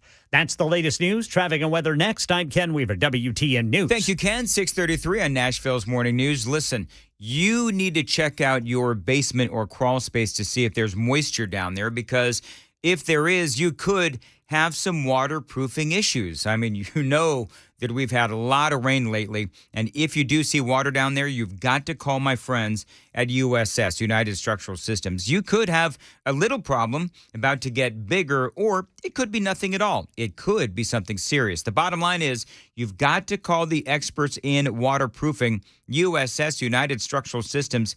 You know that they're honest. They've been out to my house a couple of times. You know they're going to treat you right. They've got over 25,000 100% satisfied customers, including me. So if you need waterproofing or foundation repair or concrete leveling, call the company that I endorse and that I trust, USS. They've been keeping homes dry and stable for years, and that's why homeowners do trust USS. 615-488-7855. 615-488-7855. Online, USSTN.com.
6:37, Nashville's Morning News on Super Talk 99.7 WTN. Ken Weaver, so the license plate reader thing passed? Yes, on the first vote, it has advanced. There's two more votes now. Yeah, there'll be two more votes that'll need to be taken in the next council term. So we're still a ways out. There were a couple of amendments added to this resolution. One would have the police department to meet with community groups on where to put these cameras in particular precincts, because there are some out there who are saying they're going to be used as a tool against black and brown people. So community groups, please tell me, are we talking about the Community Oversight Board? Yeah, well, yes. Oh, love it. Community Oversight Board and some other individuals stood up. Do they realize that what they're saying is absolutely illogical? Well, and here's the thing, too. They don't speak for the entire black and brown community, because there are plenty of black and brown people in Nashville who want these license plate reader cameras. And we have aired their wishes on this station a lot. From our various sources. I mean, this is the classic discussion. I mean, this goes back to the Black Lives Matter rallies or violence or protests or whatever it is that you want to call them. The George Floyd riots. They're calling it over policing. Yeah, is that what they're calling it? Over policing? Yeah, that's what these groups are calling it, over policing. I wonder if the people in Nashville who are dealing with all of this crime, I wonder if they would call it over policing, because it seems to me if these neighborhoods are overrun with crime, there's some under policing going on. Well, you know what I mean? It's the whole thing with the Summer of Love, the George Floyd protests or violence or whatever it is that you want to call it. Mm-hmm. There were, by and large, black communities and businesses and homes that were destroyed. Yeah, burned out. I mean, lives, careers, businesses ruined, and lives taken as well. Well, this is a black woman who spoke before last night's vote. Do something with this information. This is a one-time opportunity, council members, that you have to make a difference. Go out with a bang. She wants the license plate reader cameras in her neighborhood. Can I just say, too, that when we talk about these things and you have these activist groups and they're not listening clearly to their own community. No, they're pushing their narrative, and man. So Freddie O'Connell, because what caught my ear, and by the way, folks, I had Courtney Johnston on, who was the main driver of this legislation there in the Metro Council. A couple of years ago, it went through all the testing process and everything. They've tested it for 6 months. And so now that 6-month test is done, and they have absolutely no proof, no evidence, not even a smattering of an indication that there was any kind of wrongdoing that was done with these cameras as far as spying on people or, trying to, get black folks or whatever it is that these people are accusing the police of. But they did catch a bunch of bad guys, and they got some carjackers, and they got some robbers and this kind of a thing. And so Freddie O'Connell, who actually wants to be the mayor for the city of Nashville, you said he's against this. So is it fair to surmise that Freddie O'Connell is pro-crime? Well, he voted against this resolution on the first vote. Well, then I would surmise that Freddie O'Connell is pro-crime. Because I would love to have him come on this radio station. I'll ask him if he wants to come on and defend that kind of a vote. Because if Freddie O'Connell truly cares about the people of Nashville, then he will be on board with these license plate readers, because there is absolutely no proof that there have been anything done with these cameras to target anyone except the bad guys. So if you're against the license plate readers, then you, Freddie O'Connell, are pro-bad guy. That's what I'm saying. By the way, and I guarantee you Alice Rowley is for these cameras. Yes, now she is. She is. I don't get mad, Brother Dan. We'll just, we'll put that information out there. Freddie O'Connell is pro-criminal. That's going to be my hot take opinion of the day. Well, I think that Courtney Johnston laid it out perfectly yesterday when she said it's not the license plate reader camera's fault that most of the crime detected by these cameras was in these low-income minority communities. And because when you place the demographics map over where the most crime is committed, that's where the most crime is committed. And that's not a racial thing. That's just what is happening. Well, and here's the other thing, is that when you look at these cameras, then what you're really doing is you're trying to protect the people who are victims of crimes. So you have people like the Community Oversight Board, and it would appear Freddie O'Connell. And so you have these people that are looking at these cameras like it's something that they need to be suspicious of. And, it's got to be some sort of a racist intent, when in reality, it's exactly the opposite. Courtney Johnston and the people who want these license plate readers, they're trying to protect the people in these communities, not harm the people of these communities. They're trying to protect them from the bad guys. Yeah. And I don't care if it's a black person or a white person or an Asian or whatever driving these cars that have committed crimes. I don't care the race. I want the bad guys to be thrown in jail, and I want to protect the people in these communities. And if we're protecting, the people in these communities that are black, white, red, green, yellow, I don't care. Yeah.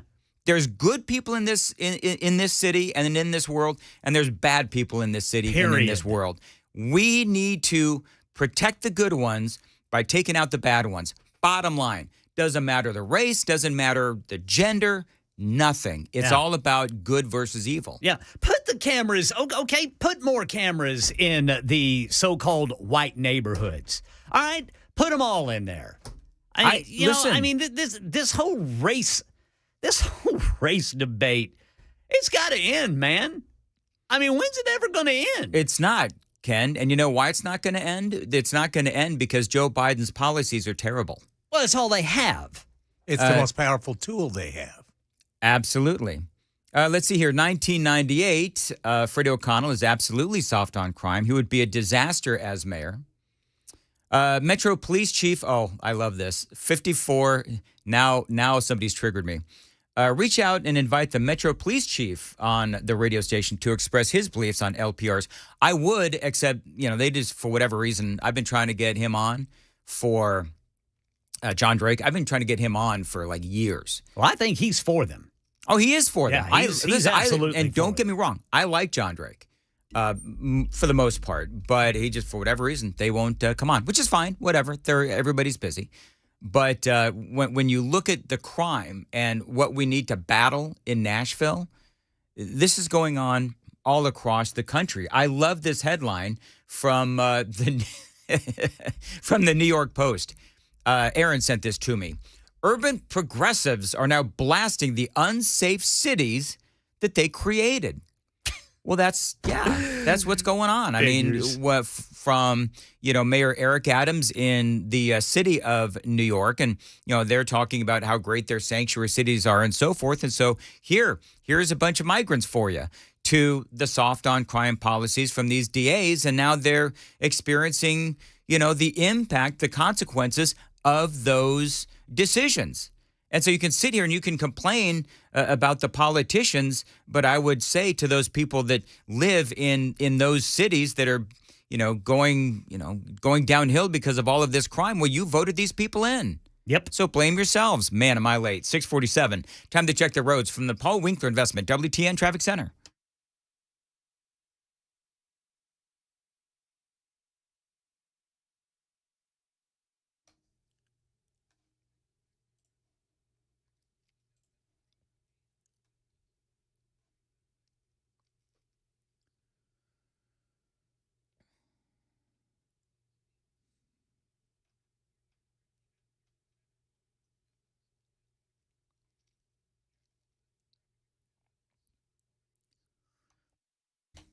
Thank you very much. It's 6:47.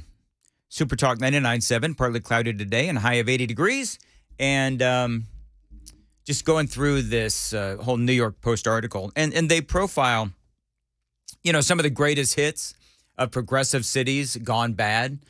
And you've got Washington, D.C., you've got Oakland. Remember that story I did a few days ago, a week now or so ago, but it was about Oakland and about how you have people that are fleeing Oakland and you've got, they want to call for a state of emergency. I think they have, actually. And it's just the murder rate's out of control. You wonder why the Oakland A's wanted to leave. I mean, I don't believe that it was just about the stadium. I think that the city of Oakland itself is in such decay. How bad is it? The NAACP chapter has minced no words in assigning blame for the sorry state of affairs in Oakland. Failed leadership, including the movement to defund the police, our district attorney's unwillingness to charge and prosecute people who murder and commit life-threatening serious crimes, and the proliferation of anti-police rhetoric have created a heyday for Oakland criminals, asserted the progressive group in a letter, the NAACP. So listen, when these folks are out there, whether it's the NAACP or the Community Oversight Board, and they start, complaining about the state of their cities, well, look in the mirror. Because you are the ones, whether we're talking about license plate readers, whether we're talking about, calling to defund the police, all of the anti-police rhetoric that's out there, this is why this is happening. It is because of all of those things that I just said. Opposition to LPRs, anti-police movements, anti-cop rhetoric. You've got the DAs that refuse to prosecute, shoplifters under $1,000. I mean, all of these things, the George Soros-funded DAs. That is why we are in the situation that we're in today. There's absolute lawlessness. And you can look at what is happening in our judicial system and the DOJ and in Fulton County with, Fannie Willis, who is, bringing former President Donald Trump up on charges and these 18 other folks in this indictment. Everywhere you look, from the courtroom to the streets, there's absolute lawlessness, and it is destroying America. So we'll keep you updated on all that. 650 on Super Talk 99.7 WTN. Dan Mandis here. By the way, the Super Text line is open. 615-737-9986. Friends, if you're looking for a personal injury attorney, yes, it can be stressful at an already stressful time. Now, I've been through this. I understand. And this is why I do endorse John Griffith and all the professionals at Griffith Law.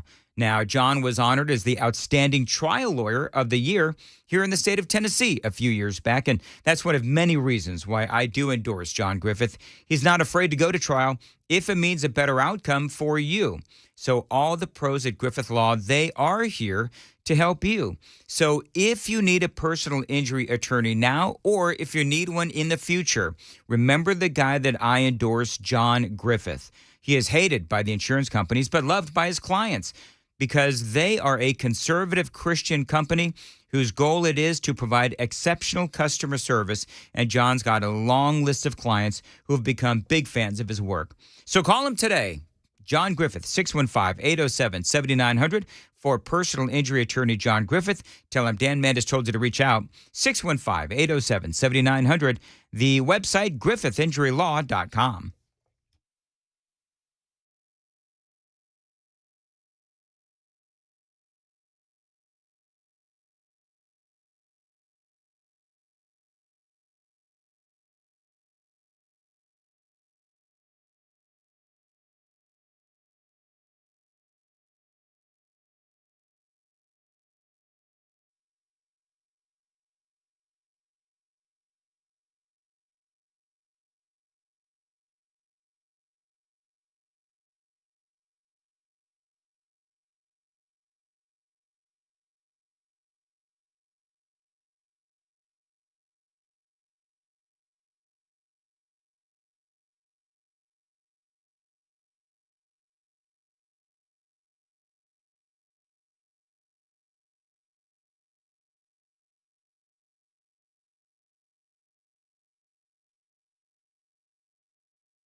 Friends, you've heard me rave about Advanced Hair's Nashville arrival, and I do have some exciting news for those interested in their breakthrough solution to hair loss right now and for a limited time.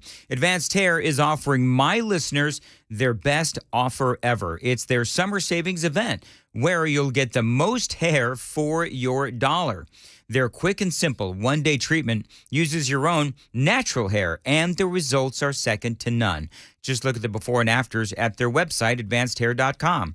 Now, with Advanced Hair, your new hair does begin to regrow the very next day, and it can grow for life, and it's even guaranteed to grow. Now, if you have a flexible summer calendar and you've been waiting for the best offer of the year, it is here. Schedule your free consultation and get the summer savings event details while they are still available. Here's what you do. Call them at 629-348-HAIR. Mention my name, 629-348-HAIR. One-day treatment, life-changing results with Advanced Hair. Your new hair is guaranteed to grow. Savings details at advancedhair.com.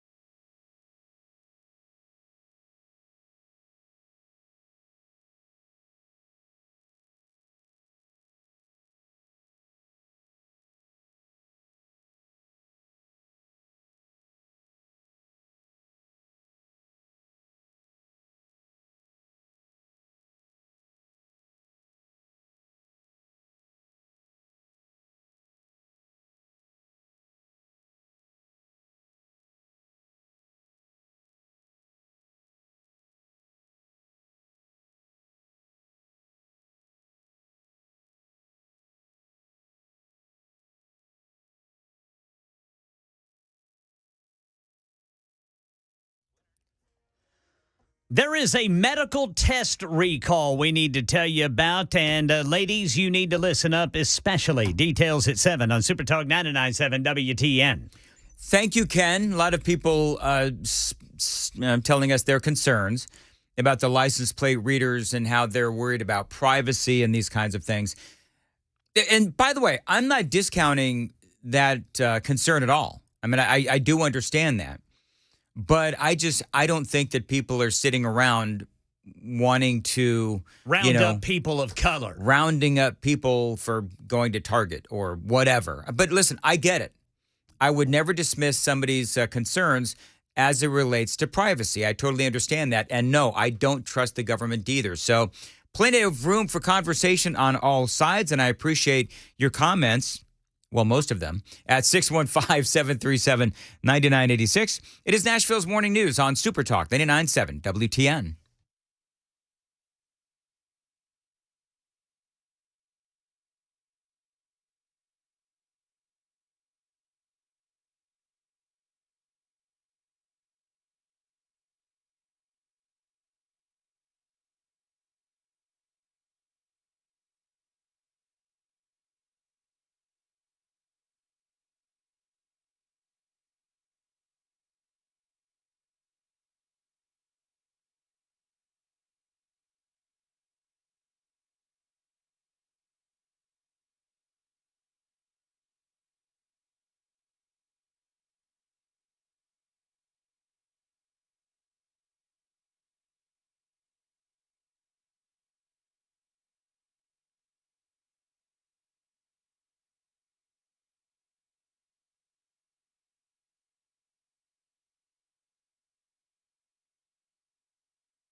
7 o'clock on the dot this Wednesday morning. I'm Ken Weaver with your top stories. Let's break down this traffic situation, shall we? Looks like we've got a new closure. This is going to be 65 northbound, just north of Saturn Parkway in Murray County. There is a crash there, and it looks like it's closed. Nobody's getting by right now. That situation there between Jolton and Whites Creek has improved. They've got westbound 24 open now while they clear up that overturned tractor-trailer rig. Got the full forecast and another full traffic update in 5 minutes. And we're hearing from survivors of a round of severe weather in North Carolina. Elizabeth Kennedy's home of 40 years was partially crushed by a falling tree there in Durham. When I went up to the living room, it just... I just lost it. One person killed when a tree fell on their car there in Durham. Here in Tennessee, an hours-long standoff is over in Clarksville. TBI investigating. Police spent several hours negotiating with a man barricaded in an apartment at Paddock Place Apartments near Union Hall Drive and White Oak Drive. One officer was shot, but is going to be okay. We still don't know exactly how that situation was resolved with that barricaded suspect. Right now in Nashville, license plate reader cameras to fight crime will be permanent if it passes 2 more votes in the next Metro Council term. The resolution advanced last night after arguments for it and against it. Metro Police said it helps find cars wanted in crimes safely. The last thing we want to do is get in a high-speed pursuit, and that's typically what happens when an officer gets behind a car, runs the tag, realizes it's stolen, attempts to stop it. It's almost always going to run. This gave us an opportunity to establish a plan, get assets together like aviation. News 2 says Councilman Freddie O'Connell, who is in the runoff to be mayor, voted against the bill on this first vote. They've got a policing problem in Minnesota. Morgan Norwood reports the city of Goodhue's entire police department quit, leaving 1,500 residents in law enforcement limbo. And the FDA is recalling and telling women not to use a variety of 15 tests, all manufactured by Universal Meditech Corporated. ABC's Eva Pilgrim with the story. These are urinary test strips, and they test for a range of things: pregnancy, ovulation, urinary tract infections, and even alcohol in breast milk. The company has recalled all of the unsold test kits. The FDA saying at this time it is not able to confirm the performance of the tests, sparking concerns the tests may not be safe and effective. Now, again, these are all manufactured by Universal Meditech Incorporated. Market Numbers Report brought to you by Beacon Capital Management, online at beaconcm.com. Futures are up ahead of the opening bell on Wall Street, but not by much. Dow up 11, S&P futures up just a fraction, NASDAQ futures up 4. That's the latest news. Traffic and weather next. I'm Ken Weaver, WTN News.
Morning News with Dan Mandis. And go, my fellow Americans. We talk news. Super Talk 99.7 WTN. 707 Nashville's Morning News. Hey, some programming announcements.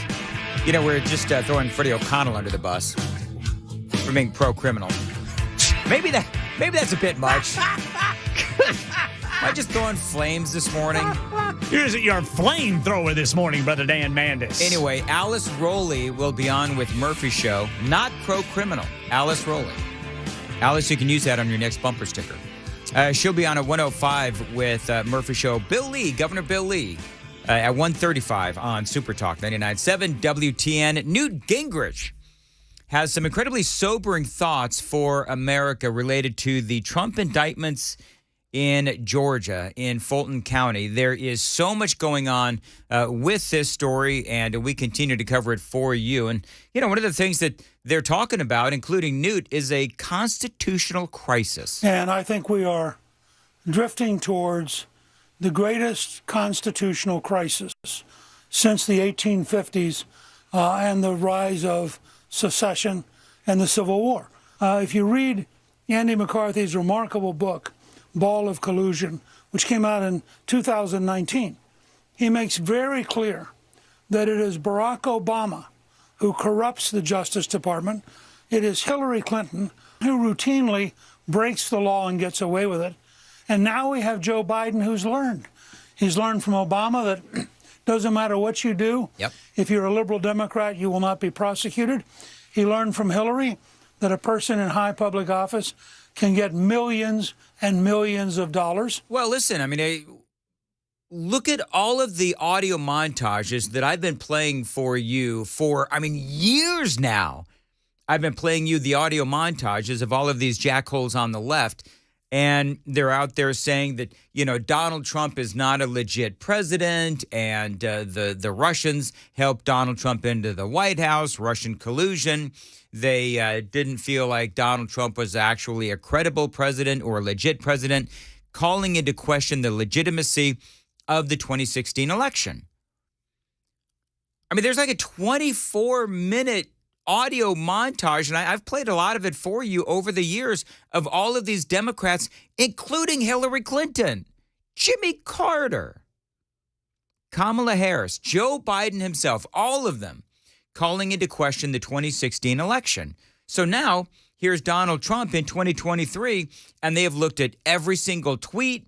They've got 12 tweets of the former presidents in these indictments. And so it is abundantly clear. As Newt Gingrich says, it is obvious that there's a lot of hypocrisy going on. But when you talk about a constitutional crisis, I mean, talk about where this goes next. Play all of this out. I mean, you got Donald Trump as he's navigating his way through all of this legal mess, not only in Georgia, but also you've got New York and you've got Florida. And so all of this is going on. He's more than likely going to win the primary. At some point in all of this, he's dealing with all of these different lawsuits and all of these different trials, while at the same time, he's now running for president in the general election against Joe Biden or whomever it may be. We really don't know. But let's also say, and I spoke with Hans von Spakovsky earlier, who is an election expert for the Heritage Foundation, and he agrees with me that there will be some convictions here in Fulton County. We got a long way to go, but let's just say that Trump is found guilty of something, and they're going to try to throw him in jail. They're going to try to do whatever it is that they can do to keep him from either winning that election. They're going to try to throw him in jail, whatever it is that their ultimate play will be. Now, a lot of people are saying, and I've got some Alan Dershowitz audio coming up, but a lot of folks are saying, yeah, there will be convictions, but then those convictions will be overturned on appeal, but that will be after the November 2024 election. And so you've got all of these folks in the mushy middle. We were talking about this earlier, where the independents, right? And so oftentimes there's some people, and I'm one of them, by the way, who will say, oh, the independents, what will the independents think? And sometimes you look at this phrase, the independents, this large group of people known as the independents, where elections are won and lost. Okay. Well, just because someone is an independent doesn't necessarily mean that they're a really informed voter. No. I mean, some of them are. Many of them are really informed voters, and they know exactly the amount of BS that's going on in Fulton County. But a lot of them, they have no clue. You know why they're independent? Because they don't even know the difference between a Republican and a Democrat. So to ask them to decipher what's going on in Georgia or what's going on in Florida or what's going on in New York, way beyond their capacity. They couldn't even tell you who the vice president is. And so they will be listening to the narrative of the media and what their narrative is and what their take on all of this is. And we all know that the media, they're going to side with the Democrats in all of this. So there is an inherent danger in all of this. And clearly this thing is politically motivated. But there does seem to be this feeling that this case is so poorly laid out that it'll just fall apart and he'll be found not guilty, or this case will be dismissed or whatever. I don't believe so. I think that this is going to go all the way to a conviction, and then perhaps it'll be overturned on appeal. I don't know. But enough of the people that I listen to are saying that there may be some convictions here, especially in Fulton County, where Joe Biden won that county by 73%. The judges and the DA, all of them are in this together. I mean, you think that they can't find a bunch of folks in Fulton County that will find Donald Trump guilty regardless of what actual evidence there is? And all they've got to do is find him guilty on one count with all of these indictments. And they'll throw the book at him. By the way, jury selection here could take months. Trump could also drag this out as long as he possibly can. And by the way, one of the other questions is, of course, what if Donald Trump actually wins the presidency, then is found guilty after he wins? Will they send a sitting president to jail? And then, of course, the question is, can he pardon himself? Well, no, because this is a state situation and not a federal situation. But the question is, can you then tie it to a federal election? There's so much here. But I agree with Newt Gingrich when he says that, yes, this very well could be a constitutional crisis. That a true outsider willing to take on the entire system could destroy their entire machine. So what you're seeing across the country is a desperate, last-ditch effort by a corrupt machine to destroy their most dangerous opponent in a way which not only breaks the Constitution, destroys the rule of law, and establishes a moment of bitterness, which I think will last for a generation or more. I think this is going to be a horrendous period, and we just need to understand the people who want to control America and dictate to the rest of us will break any law, lie about any topic, and manipulate the system any way they can.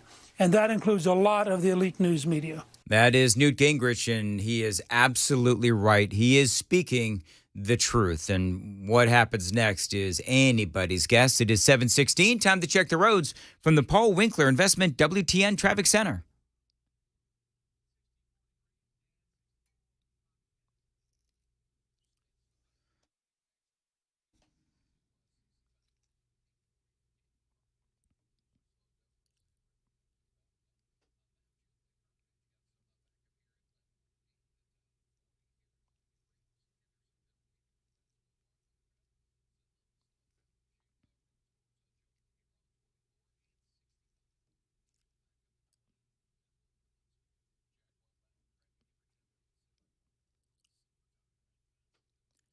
Thank you very much. Partly cloudy, a high of 80, 63 now at WTN. And of course, Newt Gingrich is right. But I think this is going to be more than just a constitutional crisis. This is going to be an American crisis. I believe beyond anything that we've seen before in modern times. There's going to be a lot of people who, I hope, wake up to all of this and wake up to see what is happening with the Democrats and what they're doing, and begin to understand the insidious nature of what's happening with Fulton County and Georgia and Fani Willis. But what's going to happen when people do take to the streets? Because I believe that is, and I'm not hoping this is going to happen, but I see people becoming angry enough that, yes, there could be some unrest. Because there's a lot of anger. There's a lot of anger that is not only percolating right now, it is absolutely going to boil over. Because every day, the left, they just turn up the heat a little bit more and a little bit more and a little bit more. And people on the right are boiling mad. Because we know how much BS this is. We know exactly what they're trying to do. We know that they're trying to take away your vote and my vote and Donald Trump's right to free speech and his right to petition the government. And this goes right back to what I was telling you before about all of the audio montages that are out there of Hillary Clinton and Barack Obama and Joe Biden and all of these other folks on the left calling into question the 2016 election. And that's what they're doing. But this isn't just about Donald Trump. I mean, what they're doing to the entire Republican Party. Donald Trump's entire base, roughly half the country, is what they're doing. And so when I say that they're going to destroy the country, that is absolutely what they're going to do. And what does that mean moving forward? I don't know. Except what I can tell you is it is going to get incredibly ugly. Jonathan Turley was on Fox News, and he says, yeah, this is BS. You've got 18 individuals who are charged. Willis seems to have charged everything and everyone, and is allowing God to sort them out. You look at this indictment, and every call, every tweet, every speech seems to be a separate criminal act that composes this conspiracy. That raises really troubling questions as to the criminalization of the challenges to elections. That's exactly right. I mean, Jonathan Turley, again, is one of those guys who is not a Trump supporter by any stretch of the imagination. He is, however, a supporter of the Constitution. And so now you have all of these other folks who have been questioned and who have been indicted. And so now what's going to happen if they try to turn those folks? And again, I was speaking to Hans von Spakovsky earlier, and he agrees with me that, you've got all of these, 18 other people that have also been indicted in addition to Donald Trump. Everyone knows who the main focus is. And so all of these other folks, if they've got something that they can drop on Donald Trump, don't think that they won't do it to save their own skins. I've been covering presidential elections a long time. I can't remember how many. But in every single presidential election, we track challenges by Democrats, by Republicans. Some of them are based on strong evidence, some are not. Even in this election, you had people like Mark Elias for the Democratic Party after these acts alleged that voting machines in New York were the cause of flipping an election and challenging that election. Was that a crime? Of course it wasn't. It was a challenge. They were looking for judicial review. So it's a very troubling indictment. Well, it's a very troubling indictment at a very troubling time. And if you'd like to chime in, you can. 615-737-9986. The super text line is open at 721. The best value in live TV and streaming is with Xfinity Internet. And Now TV. It is the best network for watching all the entertainment you love without missing a beat, including live TV and sports, all your favorite shows and movies on a network made for streaming. Watch what you want, when you want. All you have to do is just sit back and enjoy. Get way more into what you're into. Stream on the next generation Xfinity 10G network. Switch today to get a great deal on a great deal of entertainment. And speaking of great deals, by the way, now through August 28th, get internet on the Xfinity 10G network for only $30 a month for 12 months with no annual contract. Plus, add Now TV with Peacock Premium for $5.99 a month value, included at no extra cost for just $20 a month. Switch today. Go to Xfinity.com/10G. That's Xfinity.com/10G. Call 1-800-XFINITY or visit a store today. Requires paperless billing and auto pay with stored bank account. Restrictions apply. Now TV requires Xfinity Internet. Equipment, taxes, and fees extra. After promo, regular rates apply. Actual speeds vary.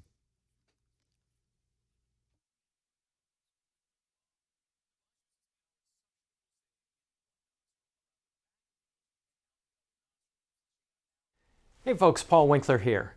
One of the things that we see from time to time, well, way too often, is this. Let's say that you go to a financial advisor and they say, hey, you need to set up an investment portfolio, and what we need to do is we need to have some of your money in stocks or mutual funds or ETFs or something like that, and we need to have something fixed or guaranteed in your investment portfolio that'll protect you against the market downturns.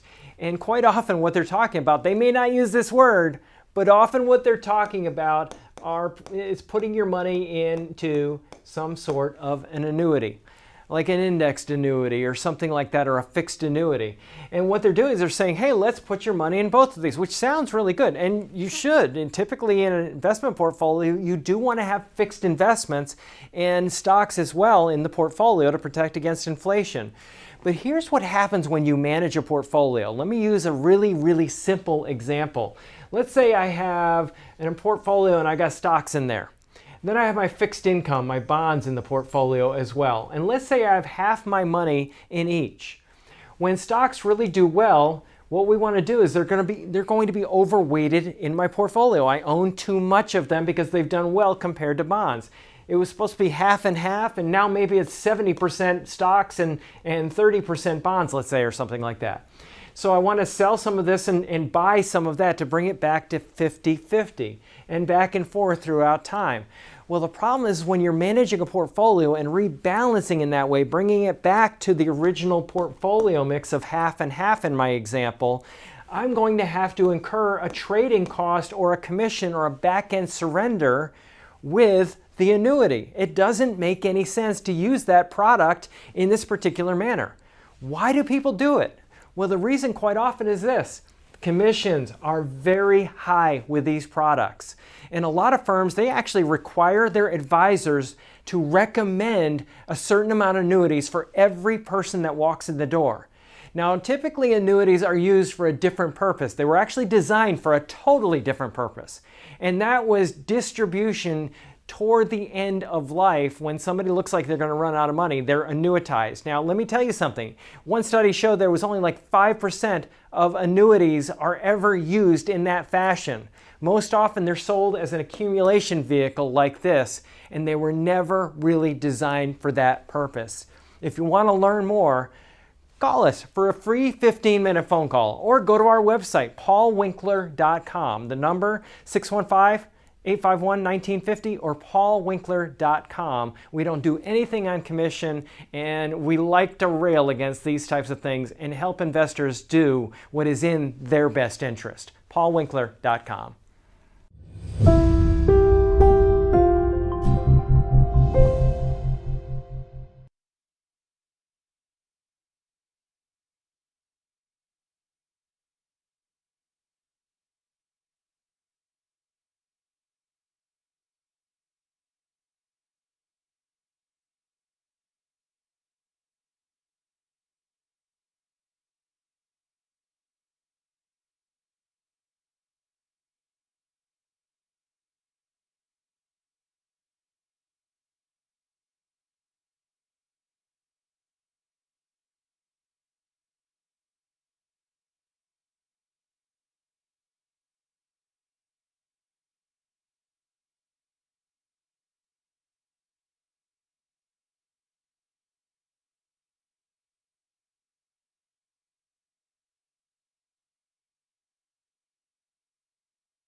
Killer storms, a key vote on the future of license plate reader cameras in Nashville. Student loan debt relief happening this week. These stories and more at 7:30 on Super Talk 99.7 WTN. Thank you, Ken. 7:27. I think I have time for a quick Alan Dershowitz audio bite, because people are asking me about, whether or not I believe that Donald Trump will, be convicted and so forth. And so I'm going to replay. It's not the same audio bite that I've played before, but Dershowitz is making the rounds. I think this was on Steve Bannon's, actually, podcast or whatever you call it.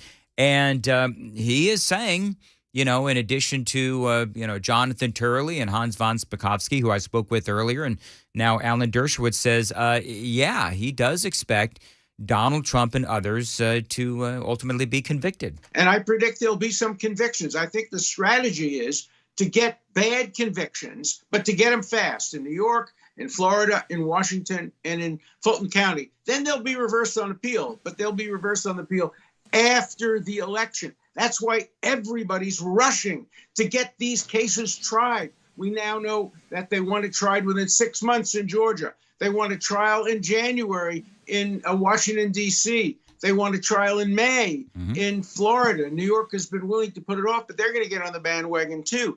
Everybody who is going after Trump, the whole get Trump approach is to get him before the election, convict him before the election. Then he wins on appeal. All right, that's tomorrow's news. There you go, 7:29 on Nashville's Morning News. By the way, coming up, a lot of discussions about, our upcoming constitutional crisis. I'm calling it our societal crisis. I mean, we are in for some very dark times, and we're going to talk about what Alan Dershowitz thinks that means, and a whole lot more straight ahead on Nashville's Morning News. So many of us, of course, deal with sports injuries like concussions or maybe Lou Gehrig's disease and autism. Well, there's good news out there these days, whether it is you or a loved one suffering. There's now a cutting-edge treatment available for you from the Kellum Stem Cell Institute. Now, Dr. Ethan Kellum specializes in the harvesting of and then the redeploying of your own stem cells to attack inflammation in your body to help it heal. This is your body providing your cells and your solutions. And Dr. Ethan Kellum can help you today. Now, Dr. Kellum has just been named as an official doctor for the Tennessee Titans, and he's also worked with Team USA. So one of the things that Dr. Kellum can also help you do is they're going to store your cells indefinitely so that you can use your cells when you need them in the future. Dr. Kellum and his staff can also help you with congestive heart failure and lung issues too. From asthma to arthritis, they can help you today at the Kellum Stem Cell Institute, and they now accept Care Credit. Find them online. It's KellumStemCellInstitute.com. That's 2 L's. KELLUM, KellumStemCellInstitute.com, 615-850-4415. Tell him Dan Mandis told you to reach out, 615-850-4415. Your body, your cells, your solution.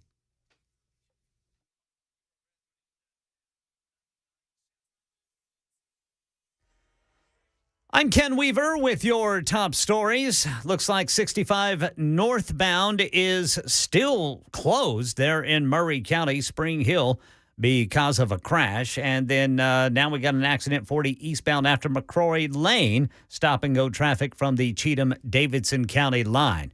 Full forecast, then a full traffic report coming up in 5 minutes. And we're hearing what it was like when severe thunderstorms, hail, damaging winds hit much of the eastern seaboard yesterday. Elizabeth Kennedy's home in Durham, North Carolina, crushed by a tree. When I went up to the living room, it just, I just lost it. Because to look and see that a tree is laying in your house and it destroyed your whole house on the inside. That was her home of 40 years. By the way, one person was killed in Durham when a tree fell on their car. Right now in Nashville, license plate reader cameras to fight crime will be permanent if it passes 2 more votes in the next Metro Council term. The resolution advanced last night after arguments for it and against it. News 2 says this woman was all for it. Do something with this information. This is a one-time opportunity, council members, that you have to make a difference. Go out with a bang. News 2 says Councilman Freddie O'Connell, who is in the runoff to be mayor, voted against the resolution on its first reading. The White House this week begins to cancel longstanding student loan debt for many borrowers. This week, those 804,000 borrowers who have been in repayment for over 20 years will start to see their student debt canceled. Over 614,000 of them will have all of their remaining eligible student debt canceled once this action is complete. That's the latest news. Traffic and weather next. I'm Ken Weaver, WTN News. Thank you, Ken. Zero Res. Got to tell you, so many people like me who suffer from allergies are turning to Zero Res to help them with their allergies.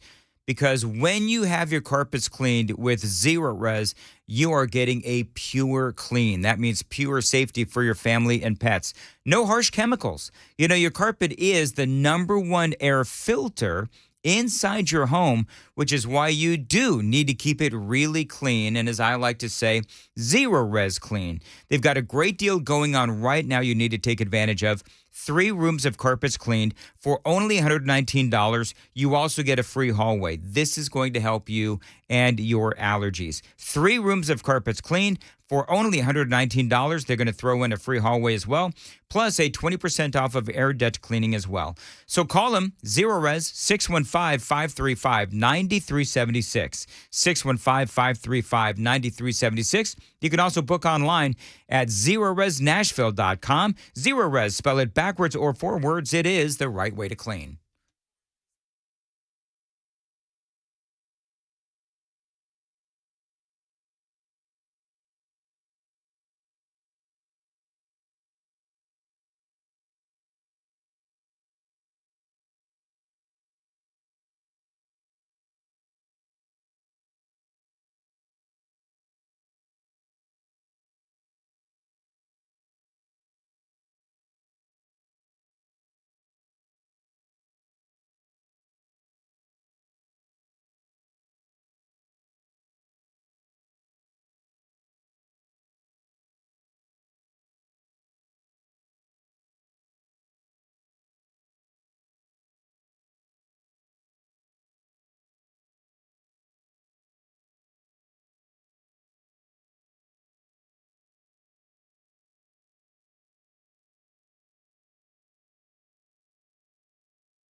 737 Nashville's morning news on Super Talk 99.7 WTN. Did you hear what, very quickly before I get back to the serious news of the day, did you hear what cringe Jean-Pierre got caught doing?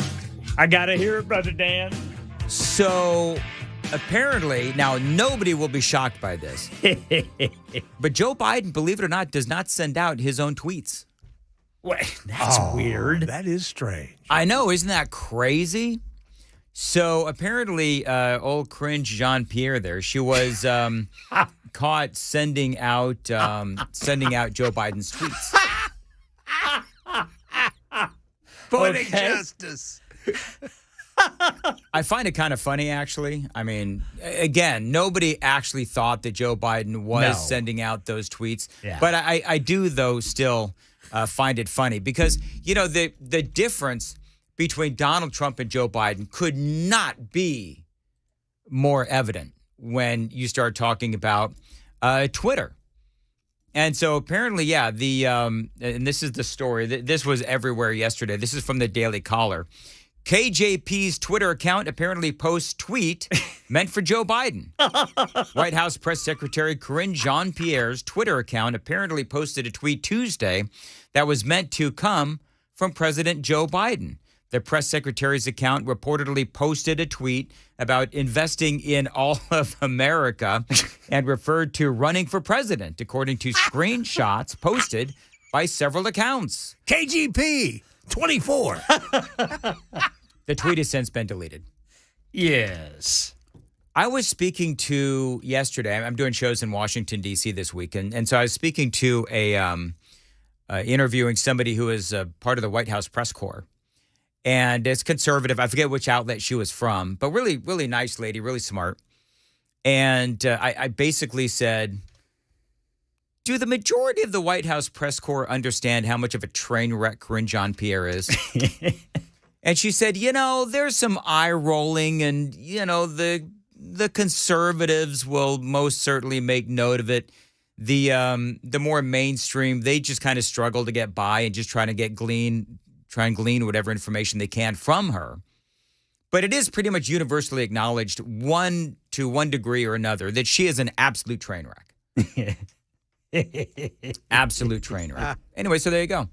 I just can't believe that. I thought all this time that was actually President Biden. But you know, the funny thing is, it's like everywhere you go in this administration, it is like one train wreck after another. Yeah. Yeah. I mean, it is like a sitcom. Yeah. You got the dementia-filled president who doesn't know what he's saying or where he's going or where he is. Weekend at Biden's. You got weekend at Biden's. Plus, every time you turn around, he's telling, you know, lie after lie after lie.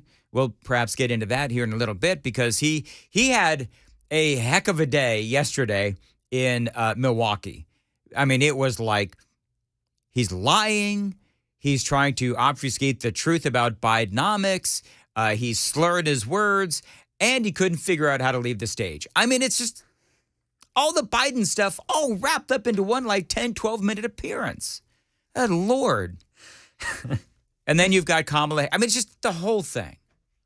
You could remember when they made a movie about the Bush White House? Remember that way back when? I forget what the name of the movie was. Can you imagine the movie? They'll probably never make it. Well, no.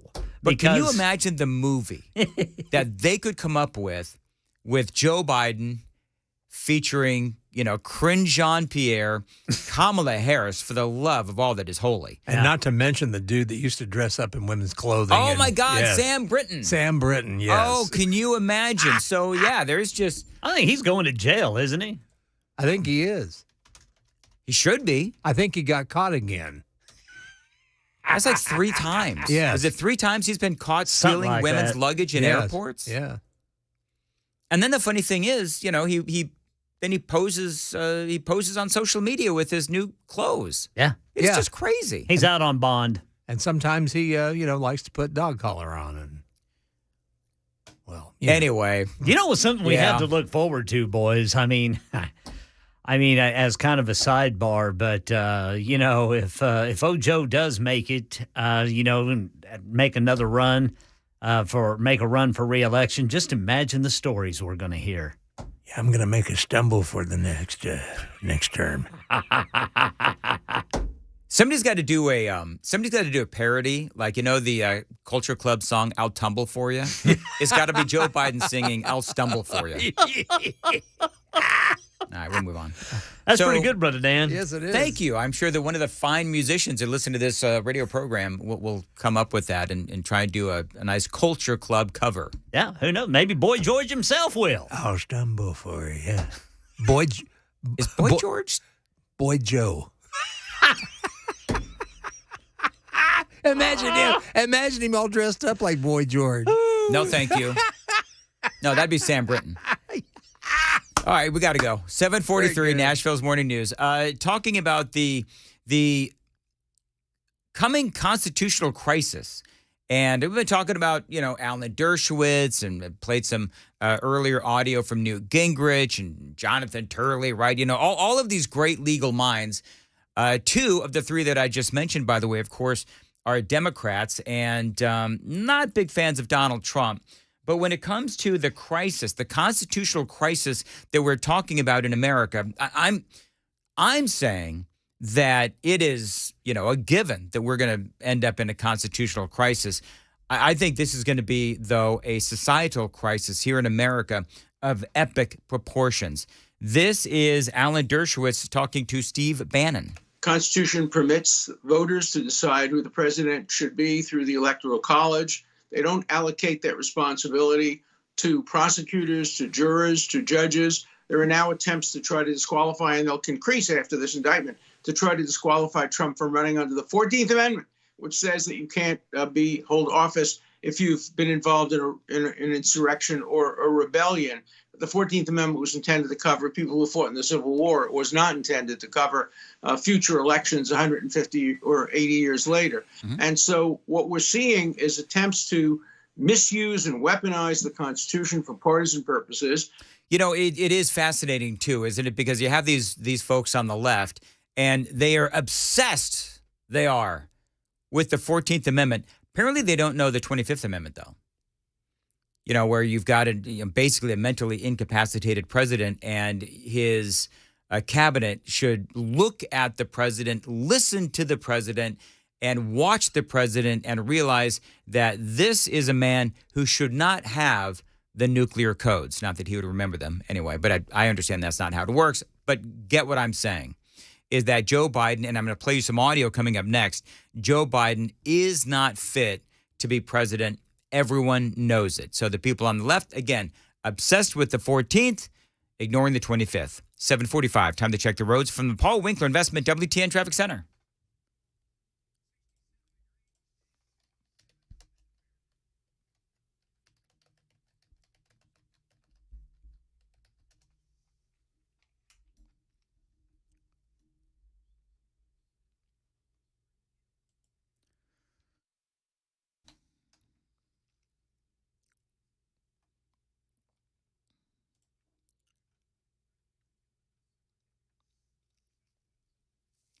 Thank you very much. Partly cloudy today, a high of 80, right now 65 at Super Talk 99.7 WTN. So the president, by the way, a couple of other things just very quickly regarding the indictments. Former President Donald Trump is now saying that he has irrefutable evidence, and he's going to expose that evidence. He's going to let America know about the evidence that he has found in Georgia regarding the 2020 election.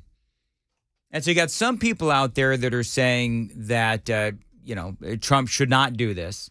You have other people saying that Trump should do this. Now, remember that whenever these things come up, whether it is, Jack Smith and, the special counsel, whether it is, in Georgia, when this stuff comes up, one of the things that a lot of people have been saying, and I will too, is that this does give the former president the opportunity to have these things discussed in an actual, presented in a court of law. And so whether it is, Jack Smith and the special counsel looking into Trump supposedly trying to, overturn the election, incite riots and all those other things, or now what is going on in Georgia, this is now the president's opportunity to subpoena folks and put in some of his own evidence as well. This is from the Daily Wire. Trump on Fulton County charges. I have irrefutable election fraud evidence. And he says that he will be completely exonerated. Now, I'm just going to tell you, I don't.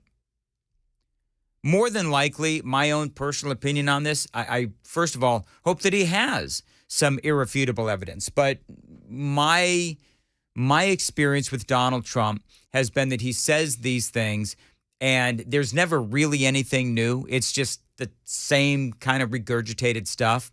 However, even that regurgitated stuff to this day leaves me head scratching.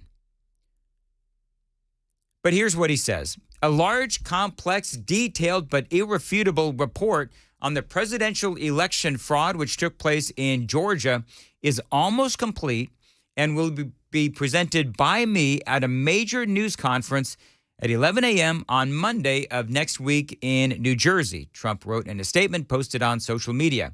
Based on the results of this conclusive report, and the word conclusive is in all caps, and it's a bigger font. All charges should be dropped against me and others. There will be, he says, a complete exoneration. He says they never went after those that rigged the election, he continued. They only went after those that fought to find the riggers. So what he said. The statement from Trump comes after he was charged in a 41-count indictment along with 18 other co-defendants on Monday, so on and so forth. Everybody knows. So people are saying, a couple of things. One, Donald Trump should stop talking. That's what people are saying. Donald Trump should stop talking. That's number one. And number two, some folks are saying that he shouldn't do this. Now, I don't know whether or not Trump should stop speaking or not. I do understand that every time he says things, these are all things that can be brought up in court in front of a jury. And I understand that. But at the same time, the man does have a right to defend himself. Also, at the same time, know that if Trump's not talking, then more than likely you've got the mainstream media and the people on the left that are taking up the entire narrative. And their narrative is the only one that's out there being covered by the mainstream media. So, and that's part of why I believe that the gag order that they're trying to put on Donald Trump in the Jack Smith special counsel case, I think that is incredibly unfair because, as you folks know, if you lived through the whole Russian collusion experience, Adam Schiff would go out there and other Democrats would go out there every single day and say that they had seen evidence of Russian collusion when there wasn't any. So this is going to be the same thing, where you're going to see leaks coming from the special counsel investigation, and Donald Trump, if he's gagged, he's not going to be able to defend himself. So anyway, me personally, I'm really looking forward, hopefully. There will be some irrefutable evidence. We'll have to wait and see what the president comes up with, and we'll all find out together Monday morning. And again, that is going to be fascinating to watch. It is 7:51 on Super Talk 99.7 WTN. The Super Text line is open at 615-737-9986. The baseball season is heading into the backstretch. You can get in on all the action with FanDuel, America's #1 sports book. Now, right now, new customers can get a no-sweat first bet up to $1,000 with FanDuel. That's up to $1,000 back in bonus bets if your first bet does not win. Just go to FanDuel.com/Mandis to join today. Remember, that's $1,000 back in bonus bets if your first bet does not win. Again, go to FanDuel.com/Mandis to join today. So don't miss your chance to get a no-sweat first bet up to $1,000 when you use promo code Mandis at FanDuel.com. Remember, that's FanDuel.com, promo code Mandis. Major League Baseball's trademarks used with permission. 21 plus and present in Tennessee. First online, real money wager only. $10 deposit required. Refund issued as non-withdrawable bonus bets, which expire in 7 days. Restrictions apply. See full terms at FanDuel.com/sportsbook. Gambling problem? Call the Tennessee Red Line 800-889-9789. For many of us, generators are becoming a must-have household appliance. From unpredictable weather to surprise outages, it's better to be safe than sorry. Generator Supercenter of Nashville offers fast and easy installations with 24/7 service and monitoring to all brands of generators and expert repairs done right. Our mission is to make owning a backup generator simple and easy. Visit your local store today or check us out online. Generator Supercenter of Nashville. We serve all Middle Tennessee.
Hear from one of the survivors of killer storms. Clarksville standoff, police officer hurt, key vote taken on the future of license plate reader cameras in Nashville. These stories and more at 8 on Super Talk 99.7 WTN. Thank you, Ken. At 7:56, Nashville's Morning News on Super Talk 99.7 WTN. Coming up, Joe Biden had a really, really bad day yesterday, and you know that the president has a bad day when you hear this incessantly. True story. I swear to God. Yeah. The president was full of true story. True stories yesterday. I promise. In Milwaukee. And yeah, he says, you know, I swear to God, that all of this is true. Everything that the president said yesterday is true. I swear to God. He swears to God. I swear to God. I don't think, does Joe Biden, I don't want to say if he believes in God or not. I have no idea. He better.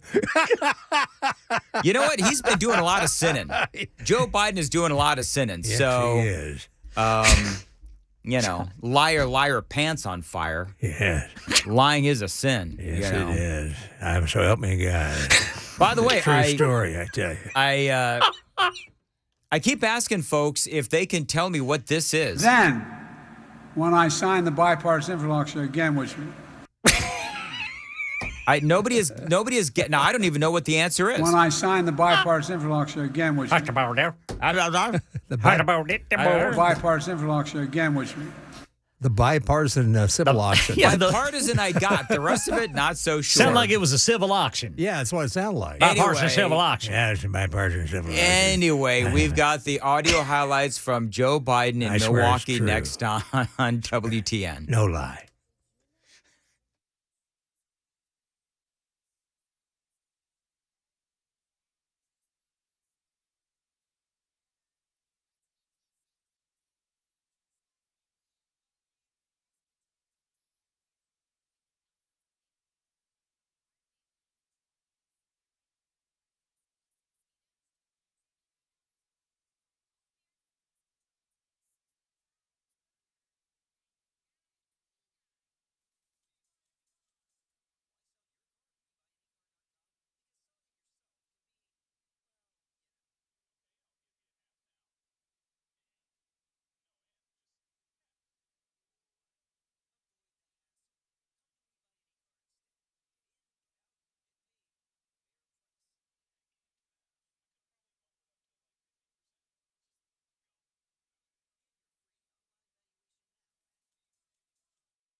Eight o'clock on the dot. I'm Ken Weaver with your top stories. Still got those traffic problems. Brother Jack Womack's been telling you about it all morning long. 65 northbound, just north of Saturn Parkway. You got a crash. Looks like that is closed there in Murray County. And then you got Briley Parkway southbound at Ashland City Highway. The left lane is blocked. Got a crash there. Got a full forecast and another traffic update with Jack coming up in 5 minutes. We're hearing from folks in North Carolina who survived a round of severe weather yesterday. Durham resident Javier Timas in shock after a tree tore through the roof of his house. Like few minutes, hitting something bad. One person was killed when a tree fell onto their car. Thousands without power there in the Durham area. An hours-long standoff in Middle Tennessee. It's over in Clarksville. TBI leading the investigation. Police spent several hours negotiating with a man barricaded in an apartment at Paddock Place Apartments near Union Hall Drive and White Oak Drive. One police officer was shot, but is going to be okay. Right now in Nashville, license plate reader cameras to fight crime will be permanent if it passes 2 more votes in the next Metro Council term.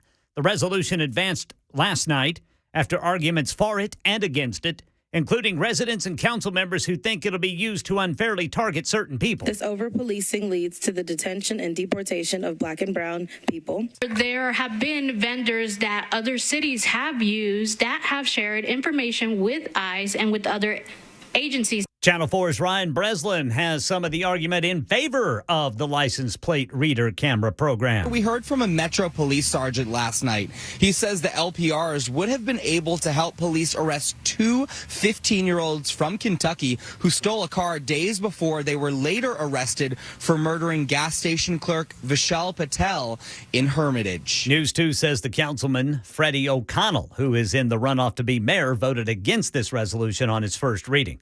Think you'll need a student loan to pay for you or your kids' college? You're far from alone. The Federal Reserve says 30% of all U.S. adults incurred at least some education-related debt. As a nation, we owe more than $1.75 trillion in student debt, including private and federal loans.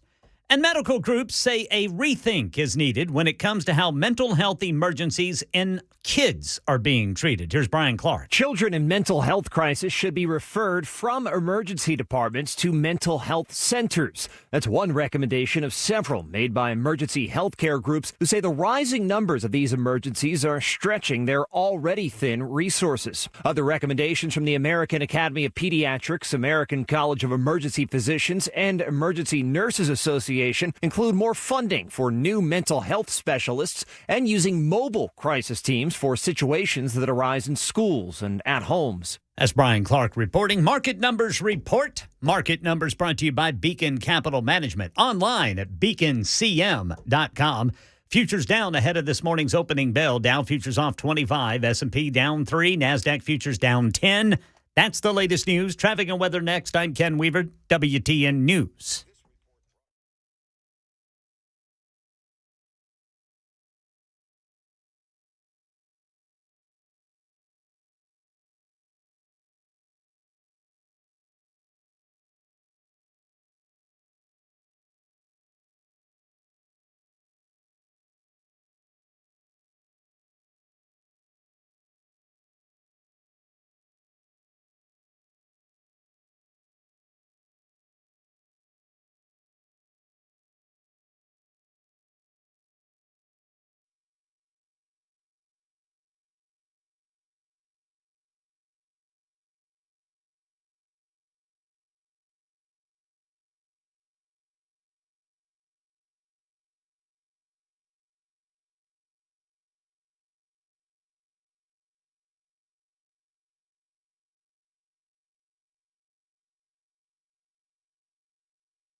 Nashville's morning news with Dan Mandis. And so, my fellow Americans, We talk news. Super Talk 99.7 WTN. I've got to find a way to tweet this out. Hey, Ken. You mean exit out? Yeah. So I'm just looking at the Daily Mail. Okay, I'm going to look at it too. There is a video. Scroll down like 4 or 5 stories. All right.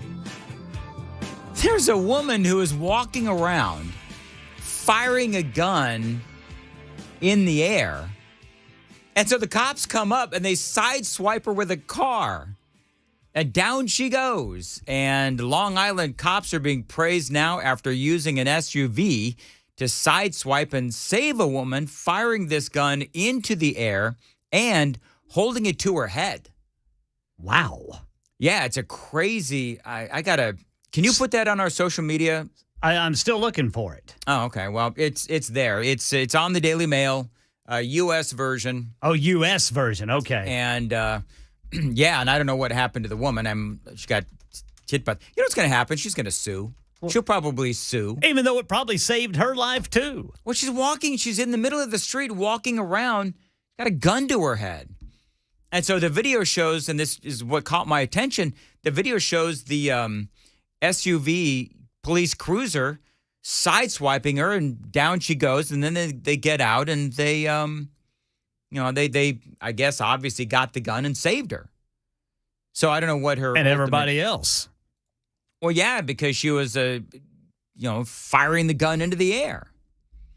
The incident was called in about 2:20 p.m. in the Long Island suburb of North Belmore. The owner of a nearby gas station was recording the meltdown as the woman began to point the pistol towards her head.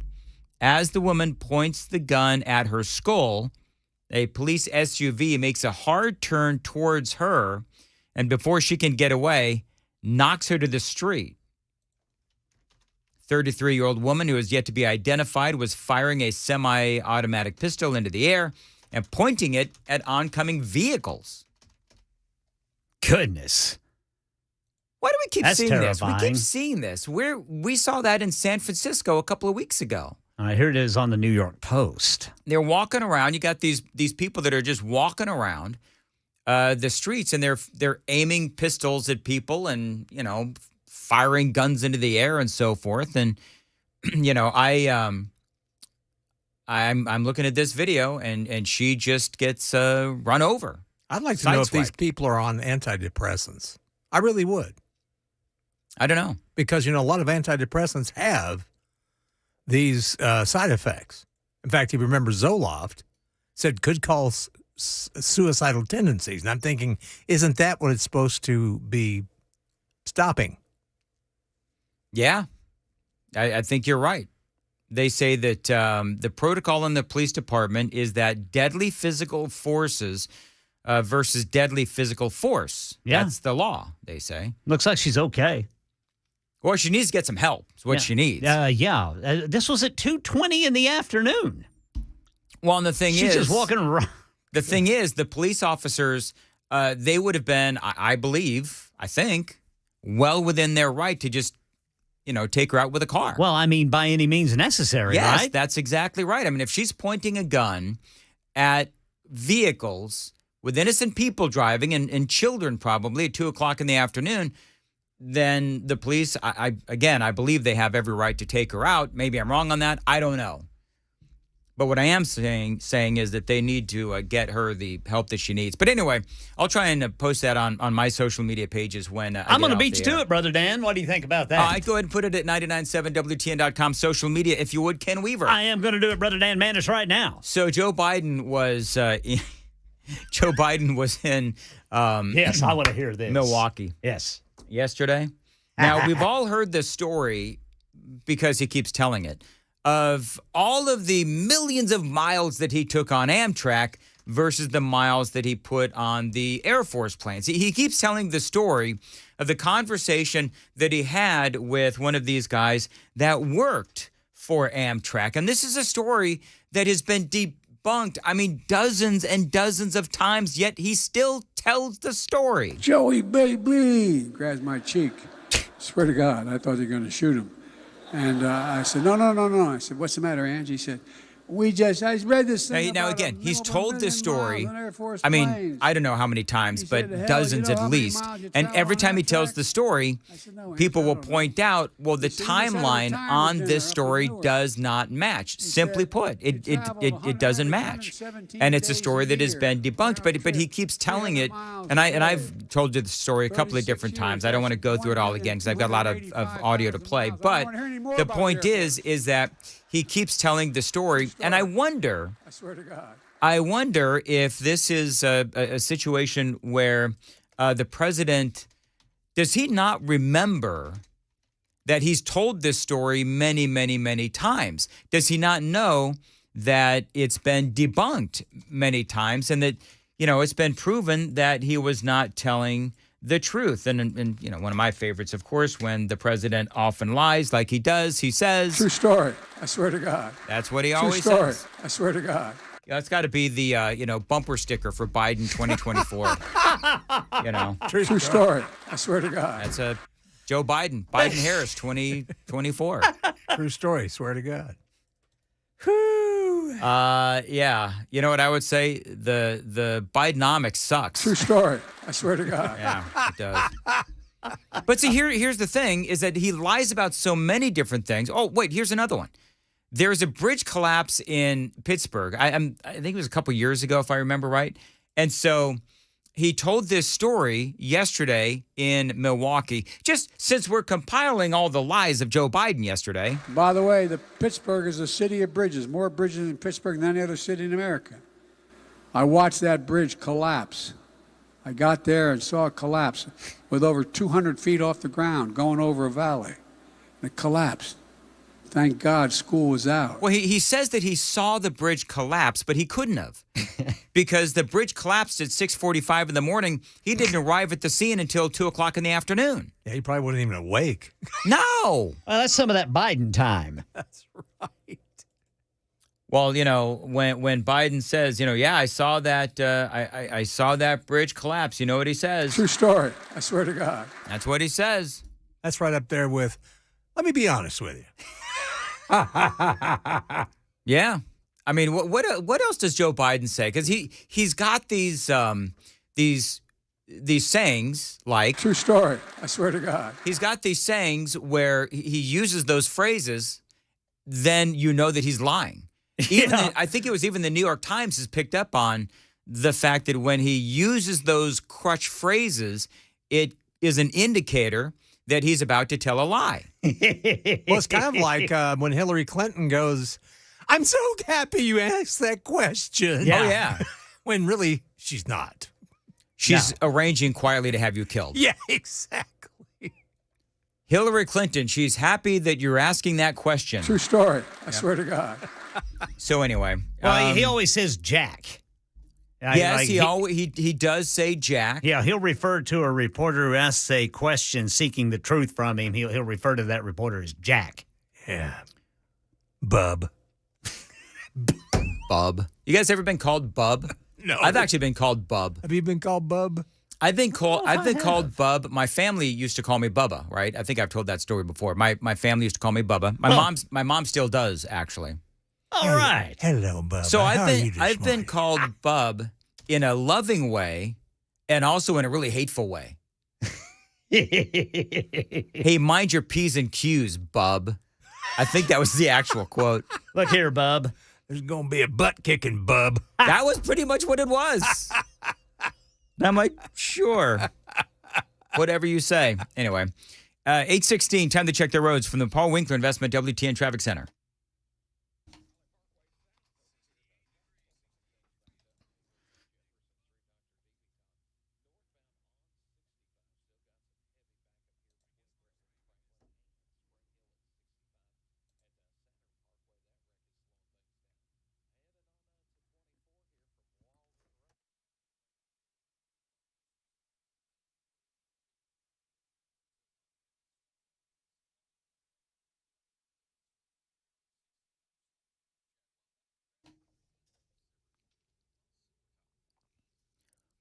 $8:17 on WTN, partly cloudy, a high of 80 right now, 68 So there's a Native American group, almost said Indian. I don't think I'm allowed to say that. I'm not sure.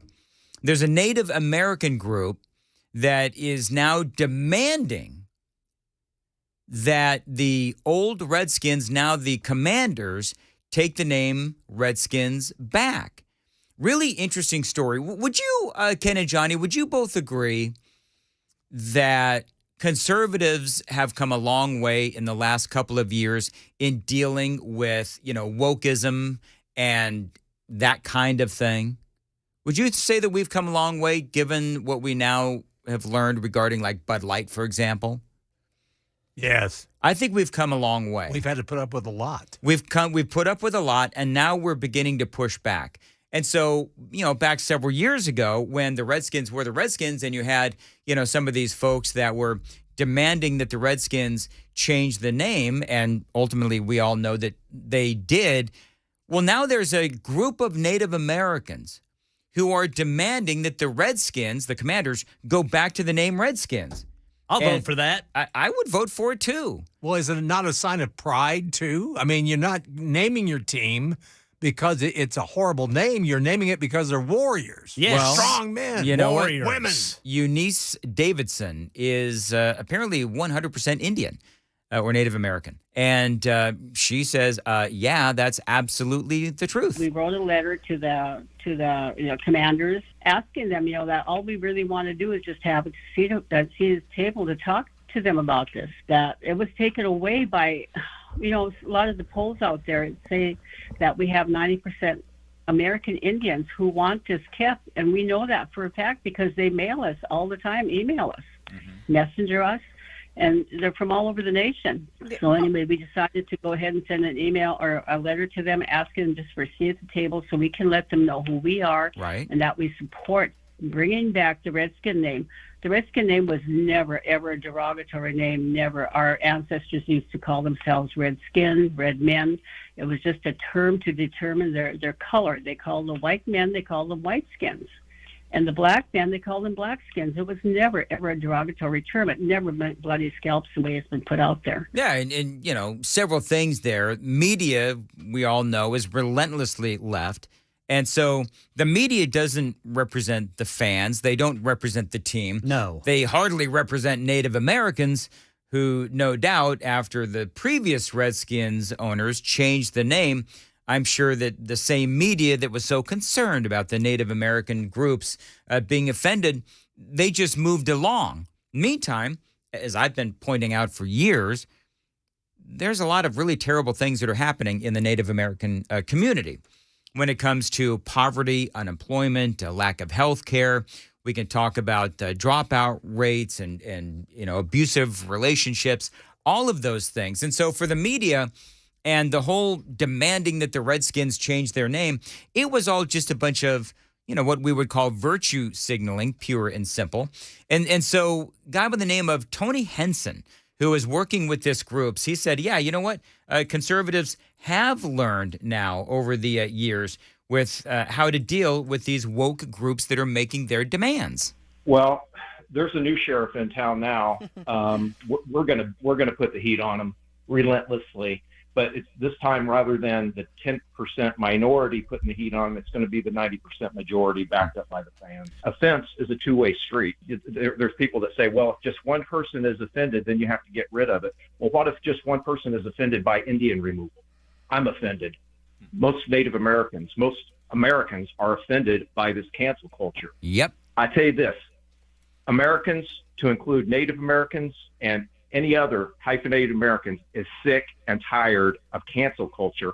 And it's only fitting that the original inhabitants of this land are doing the charge to put an end to cancel culture. And that's all that this is. So now the Redskins, or I should say the owners of the Commanders, the Washington, D.C. football team, now they've got a whole new crap storm to deal with, because now instead of the elite media, the virtue signaling media who was demanding the name change, now they actually have thousands of Native Americans who are signing a petition demanding that the Commanders change their name back to the Redskins. And so this is going to be a fascinating one to watch. It is 8:22 on Nashville's Morning News. So many folks, maybe you, buried in credit card debt these days. Loan Pronto can help you. Now, what if you could be credit card debt free in 10 days and save as much as $1,000 a month? Well, you can do exactly that with Loan Pronto. And by the way, you don't have to do a full home refi. You can simply tap a small portion of the equity in your home and enjoy a super low monthly payment. And it's fast. The Express Equity Credit line from Loan Pronto can get you closed and debt-free in 7 to 10 days. A $50,000 loan is only going to cost you around $400 a month. So call them today. Tell them Dan Mandis told you to reach out.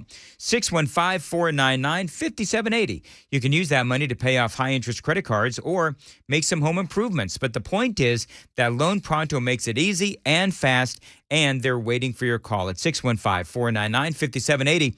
Ask about their amazing VA loan program as well. That's loanpronto.com. Equal housing lender, NMLS 1661781, subject to lender approval. Hey folks, Paul Winkler here.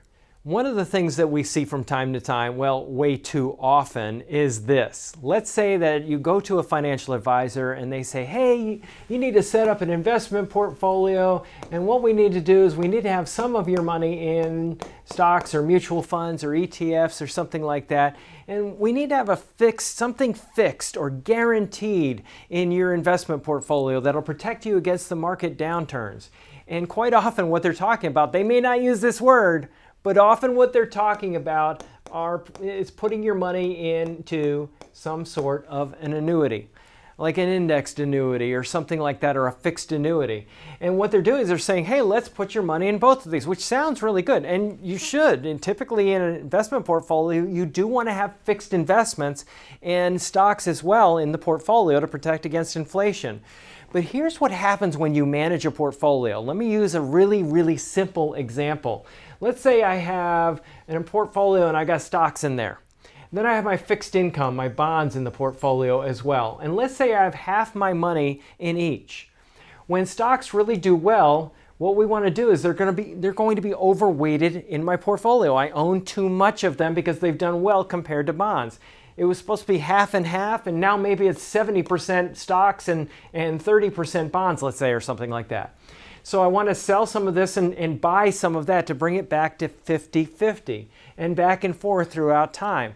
Well, the problem is when you're managing a portfolio and rebalancing in that way, bringing it back to the original portfolio mix of half and half in my example, I'm going to have to incur a trading cost or a commission or a back-end surrender with the annuity. It doesn't make any sense to use that product in this particular manner. Why do people do it? Well, the reason quite often is this. Commissions are very high with these products. And a lot of firms, they actually require their advisors to recommend a certain amount of annuities for every person that walks in the door. Now, typically annuities are used for a different purpose. They were actually designed for a totally different purpose. And that was distribution toward the end of life. When somebody looks like they're going to run out of money, they're annuitized. Now, let me tell you something. One study showed there was only like 5% of annuities are ever used in that fashion. Most often they're sold as an accumulation vehicle like this, and they were never really designed for that purpose. If you want to learn more, call us for a free 15-minute phone call or go to our website, paulwinkler.com. The number 615-851-1950 or paulwinkler.com. We don't do anything on commission, and we like to rail against these types of things and help investors do what is in their best interest. paulwinkler.com.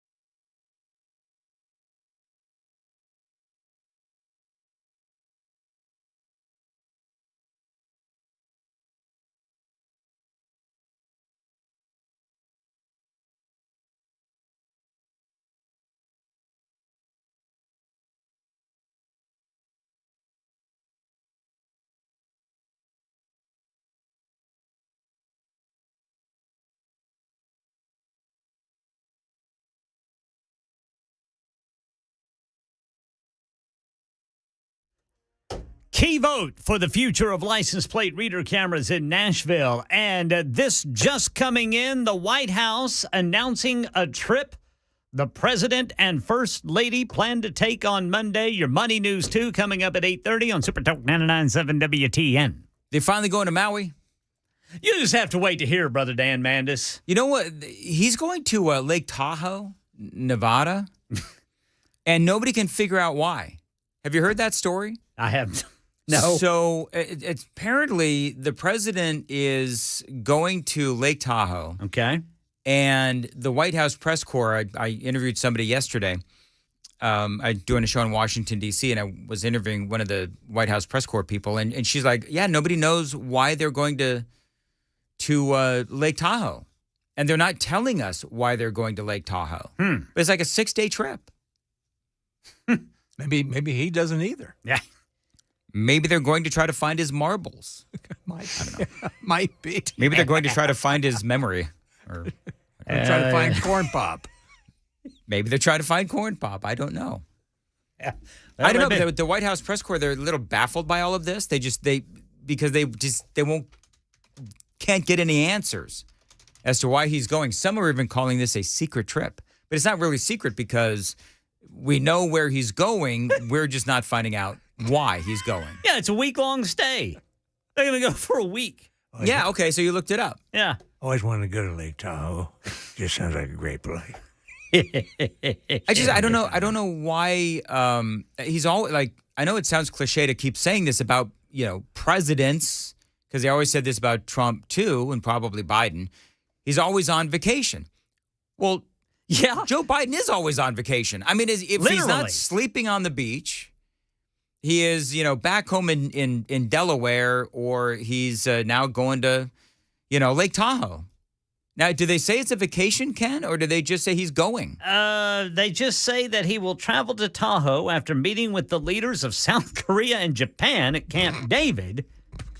So he's going to head out after the Camp David thing. And all I can see is that the White House has not released a reason for the visit, but it comes just a few weeks after his administration allocated more than $3 billion to help fight invasive species from spreading at Lake Tahoe.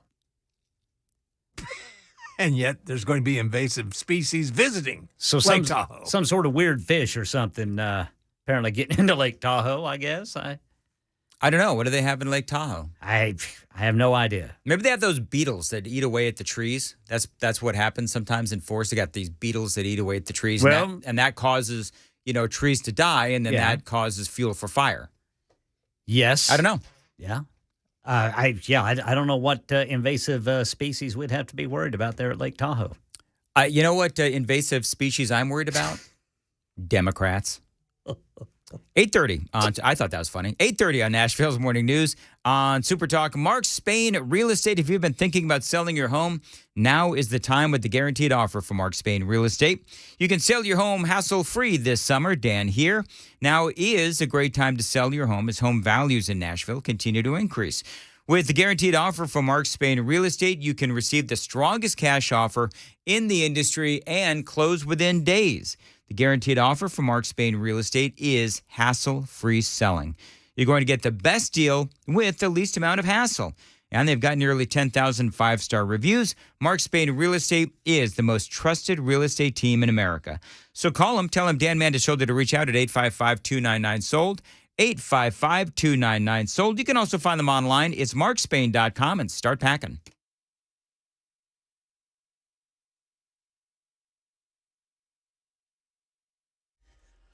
I'm Ken Weaver with your top stories. Full forecast and traffic coming up in 5 minutes. Right now in Nashville, license plate reader cameras to fight crime will be permanent if it passes 2 more votes in the next Metro Council term. The resolution advanced last night after arguments for it and against it. Downtown Nashville property owners, business owners, and residents overwhelmingly support the use of license plate readers to improve public safety. I am urging you to vote no on the LPR resolution because the impact will hurt our black community. An amendment was added requiring police to consult with community groups in each precinct before deciding where to put those cameras. And News 2 says Councilman Freddie O'Connell, who is in the runoff to be mayor, voted against the resolution on this first vote. Breaking news out of Washington, D.C. The White House says President Biden and the First Lady will go to Hawaii on Monday as recovery efforts continue after the devastating wildfires. A market numbers report brought to you by Beacon Capital Management. Online at beaconcm.com. Here's Jim Ryan. Stocks were little changed headed into the new trading day. Before the opening bell, Dow, S&P, and NASDAQ futures were essentially flat, right where they were at yesterday's closing. On Tuesday, the Dow Jones Industrial Average lost 361 points and closed back below 35,000. The NASDAQ Composite and Standard & Poor's 500 both gave up just over 1%. Striking writers in Hollywood are expected to respond soon to the latest offer from the studio. They've been out on the picket line for more than 3 months. Some reports say the offer includes a concession from studios on a key area of concern, that is, protecting writers from being completely replaced by AI. And you're not crazy. Halloween stuff is now showing up in stores earlier and earlier. Experts tell USA Today that it's an attempt to extend holiday shopping seasons, and the demand is there. Home Depot made Halloween products available online last month and quickly sold out. All right, 3 minutes into the trading day, and everything's red. Dow futures down 62, S&P down 7, NASDAQ down 25. That's the latest news. Traffic and weather next. I'm Ken Weaver, WTN News. Thank you, Ken. These days, every dollar counts, which is why you need to check out my friends at King & Associates Insurance to save you money. You see, that's their mission, to save you money, to give you the best insurance coverage for the least amount of money. How do they do that? Well, there's a number of different ways. They give you the independent agent advantage. They're weeding out those companies that are too expensive, that don't provide great coverage. That independence does indeed save you money. They'll also provide specific services for your needs. No cookie-cutter policies. The policies at King & Associates Insurance, they are tailor-made and specific to your family. They also offer you multi-policy discounts that can get you 35% off. So call them today and tell them Dan Mandis told you to reach out, 615-329-8121. By the way, you call them, you get a real person connected with the company every single time. 615-329-8121 and get your royal review today. You can find them online. It's tkinginsurance.com.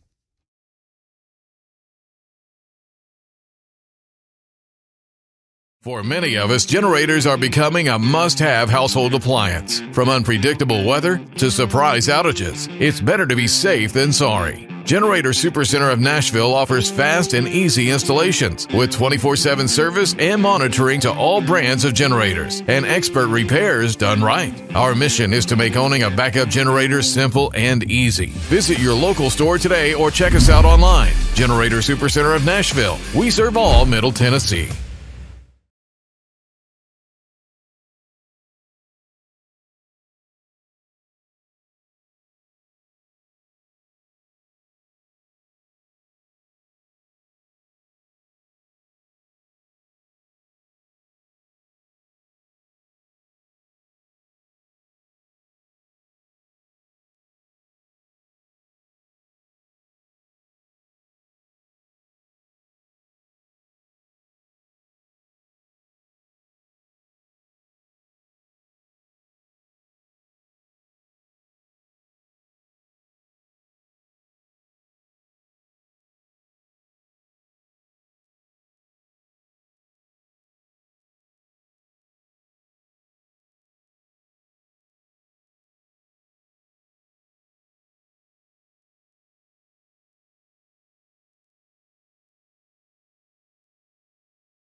Super dope. Crap and Twinkies.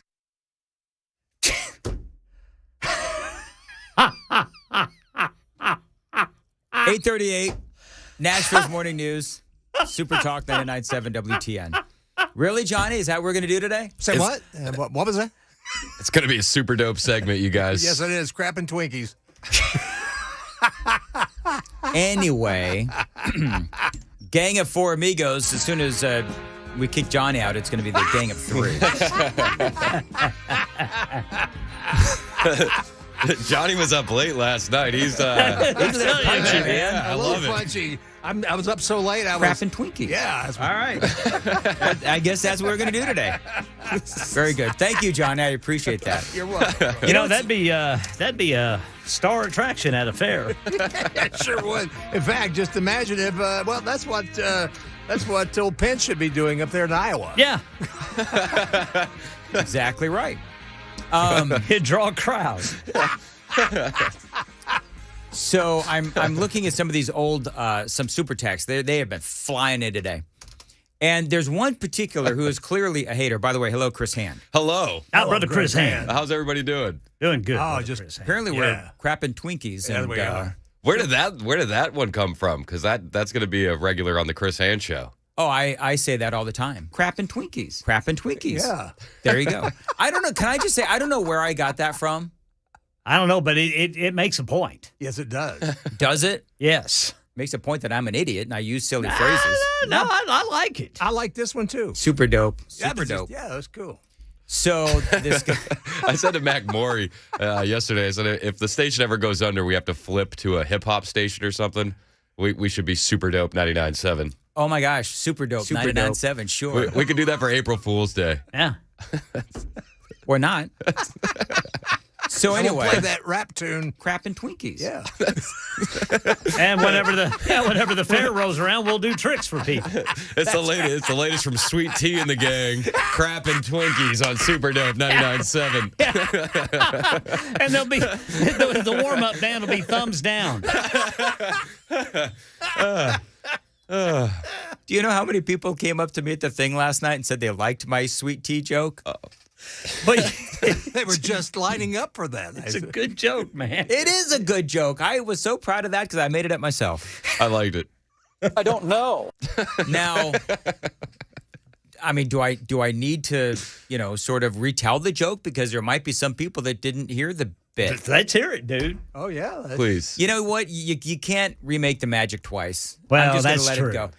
If you want to know my joke about sweet tea, that was really funny. Go back and watch yesterday's 8:35 Gang of Three Amigos. Yeah, if we were to retell it today, it would be like the new Snow White with all the diversity hires. It's not. That's It's just not exactly going right. to hit the mark. It's never the same. It's not going to be the knee slapper it was yesterday. I don't know. Apparently, it wasn't much of a knee slapper. Anyway, I thought it was super dope. so 2805, who is clearly a hate listener and a hate texter. So Chris and Johnny, I don't know, Ken, how often you look at the super texts, but you can see all the super texts that a particular number sends, right? So in the past. So today, 2805 says this: since you have to call Jean-Pierre cringe Jean-Pierre to make yourself feel better, Dan, I guess we'll call you Bald Dan Mandis. Oh, man. That cut to the bone. That's original. Oh, boy. That's original right That there. sure is, man. That's cutting. That's a rough one. Yeah. It's a low blow. Boy. But then I started looking at some That of one the. hurt. Then I started looking. I started looking back at some of the other text messages that 2805 has sent in, and it's interesting because they're just text messages out of context. I don't know what we were talking about. For example, on August 10th at 8:48 a.m., 2805 texted in, "I'll lay maggots in your ear." What were we talking about where this guy wants to lay maggots in my ear? I don't even understand what that means. Oh, yeah, you said a fly flew into your ear in your basement. That's right. Oh. Wow, look at you, Ken Weaver. Boy, Yeah. what a memory. The memory recall on that man. Well, because it made me think about spiders living in your ear. Yeah, those earwigs. That actually happens to people. Yeah, those earwigs, man. They're evil. And that's kind of rude because that was the day you almost died. choking on the air. That's right. Yeah, that's when Chris had to come in. Almost yeah. die. Yeah, because the fly was going down your eustachian tube. That we just learned about Getting that into day. your throat. That's exactly right. That's when Ken amazed us all knowing that. Yeah. I know a lot about spiders. Well, then I guess earlier in the segment, he texted in earwax got it stuck. So, all right, so now it all makes sense. Yeah. Now back on August 7th, he texted in dodo bird. And I don't know what the context of that was. Were you talking about extinct animals? I don't think so. Is it a dodo bird? Is that actually an actual animal? It was. Yeah, Was it? Yeah, that's what they call Biden. Biden's brain, like the dodo bird, both extinct. Yes. So did you have fun last night, Chris? I had a blast. Yeah? Yeah, I enjoyed my time very, very much. It was your first Super Talk Live event. It was. It was awesome. I got to bring my wife. I got to meet all the listeners. We met. There were so many people. I could have stayed all night, but I had a babysitter texting me saying I got school in the morning. Oh, did you really? Yes. Okay. Well, And your very good. wife is so sweet. Oh, thank you. I think Murphy liked your wife better than you. But he likes your wife better than he likes you. I feel the same way. Do you? All right.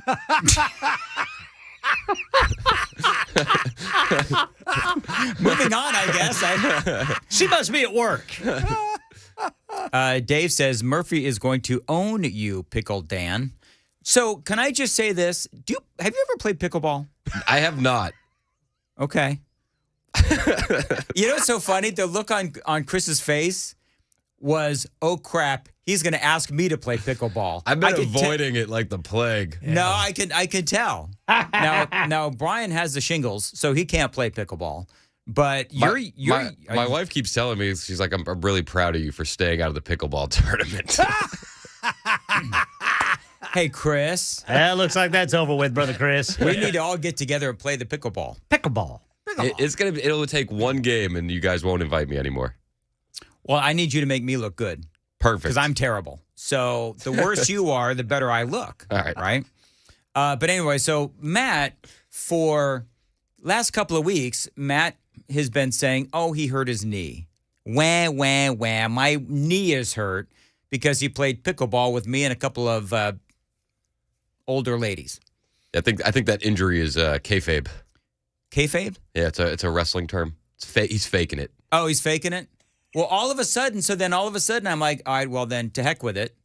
I'm just not going to do the pickleball thing because I really don't care. I mean, whatever. Pickleball. So then all of a sudden, all of a sudden yesterday, he's hopping around. He's got no problems with his knee whatsoever, and he's openly challenging me in front of all the listeners to pickleball yet again. And I'm like, what happened to the guy that's limping around in a, knee-high cast and says that he can't play pickleball? Now, all of a sudden, he's bragging that he's doing really good at pickleball. He was sampling some of that whiskey from our sponsor, Oil Fire Whiskey. Oh, he was. So maybe he got a little loose. And so that's why he got to close talking your wife last night. that was it. Wow.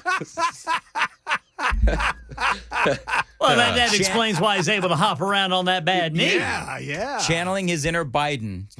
Now, did your wife say anything about Matt sniffing her hair? She thought that was so weird.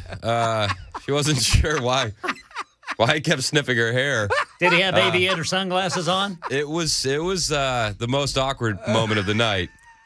And it went on for entirely too long. I was going to say, that moment was like minutes at a time. He did. It was like, man, was he ever going to get up from Does there? he sniff all of you guys' wife's hair, or is that just me? It's just, I don't know. I'd have to ask Amy. I have to ask Glenn. I don't know. He may have. Just to be clear, we are kidding with Matt. Matt Murphy did not sniff my wife's hair. No, he did not. Murphy Show. He just did some close talking, but He did, however, he was trying that whiskey. I did try the whiskey too, by the way. Did you bring some?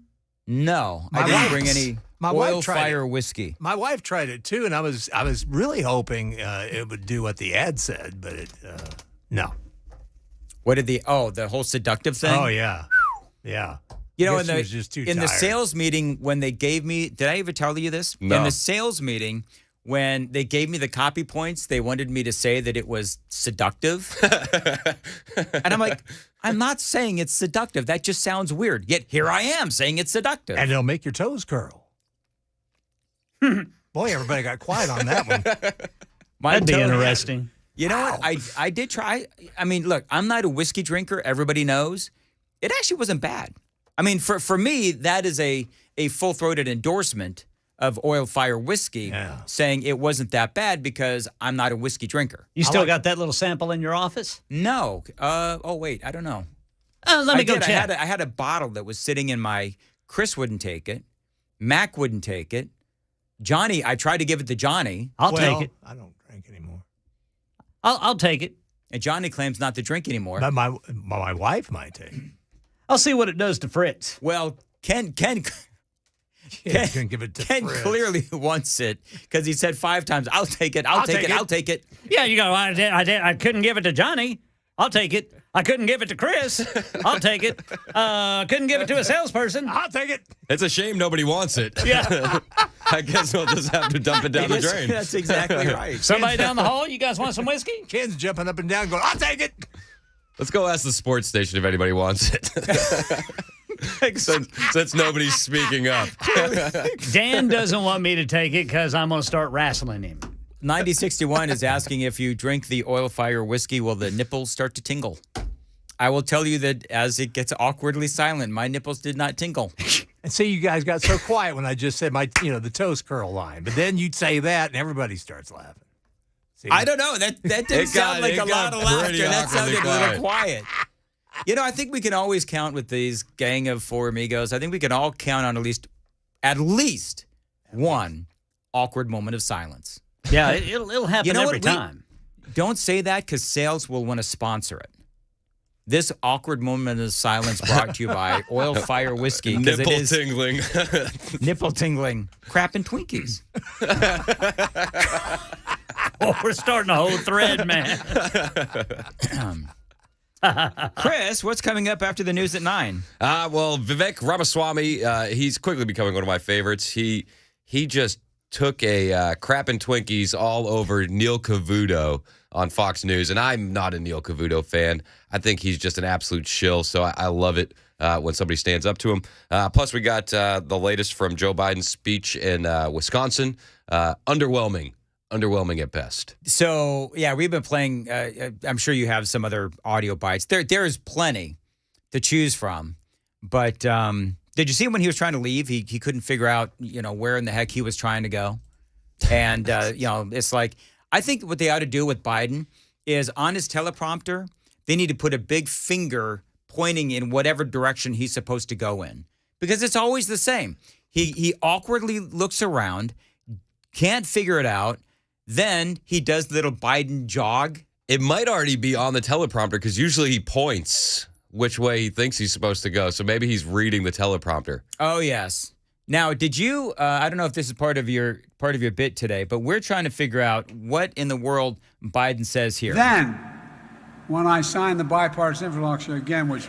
Yeah. Then... Do you know what he says there? Bipartisan infrastructure again, which... Yeah. It's like he's been drinking Oil Fire whiskey. It's the bipartisan infralong shark bill. Bipartisan infrastructure again, which... Then... All right, there you go. I don't know. The infrastructure. You know, if we drink Oil Fire whiskey, will we sound like this? Bipartisan infrastructure again, which... we could if we slow that down, maybe play it backwards. Bipartisan infrastructure again, which... Will we be able to figure out what the heck Joe Biden is saying? It's probably, if we play it backwards, it very well could be a demonic chant. Why, you know what? Honestly, I believe that Joe Biden sounds demonic anyway. Here it is backwards, by the way. Joe Biden backwards. Let's see if this makes sense. Nope. It made a little more sense. It made just as much sense forwards as it does backwards. And there you go. Are we done? More ways than one. All right, very good. Are we done? Sponsored by Crap and Twinkies. 8:50. Somebody play the spot, man. Super dope. Super dope. No, I gotta do my commercial here. Stoltz Co. I love Stoltz Co. In all seriousness, I really like Stoltz Co. because of what they could do for you. Look, if you need a pole barn for your property, you've got to call my friends at Stoltz Co. The phone number is 615-622-5992. We like to say that Stoltz Co. is where quality workmanship and great customer service is affordable. Now, what is a pole barn? Well, a pole barn is anything you want it to be. It can be a classic tool and work barn. It can be a garage. It can be a place to live. A pole barn is practical, it is efficient, and it is flexible. And a pole barn from Stoltz Co. is going to stand the test of time. They use only the best materials and only the best craftsmanship as well. Check them out for yourself. Stoltzco.com. STOLTZCO, Stoltzco.com. You can also find them on Instagram or Facebook. Tell them Dan Mandis told you to reach out. 615-622-5992 for Stoltz Co.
8:58, Nashville's Morning News on Super Talk 99.7 WTN. Lots of Super Talk ahead with Chris Hand at 9 and Matt Murphy. By the way, Matt has the governor on later this afternoon. The governor is going to be on, I believe, at 1:35, and we've got Alice Rowley. She is going to be on at 1:05. The big Matt Murphy show coming up later today at noon.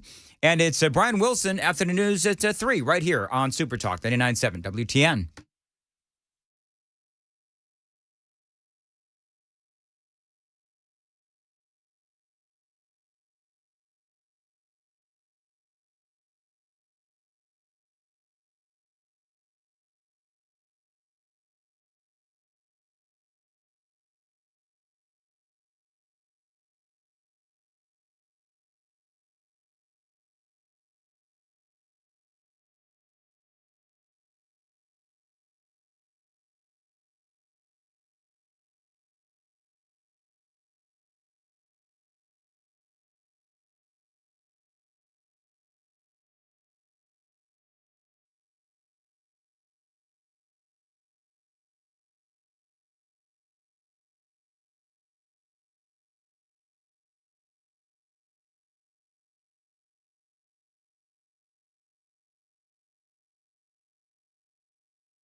Nine o'clock on the dot. I'm Ken Weaver with you.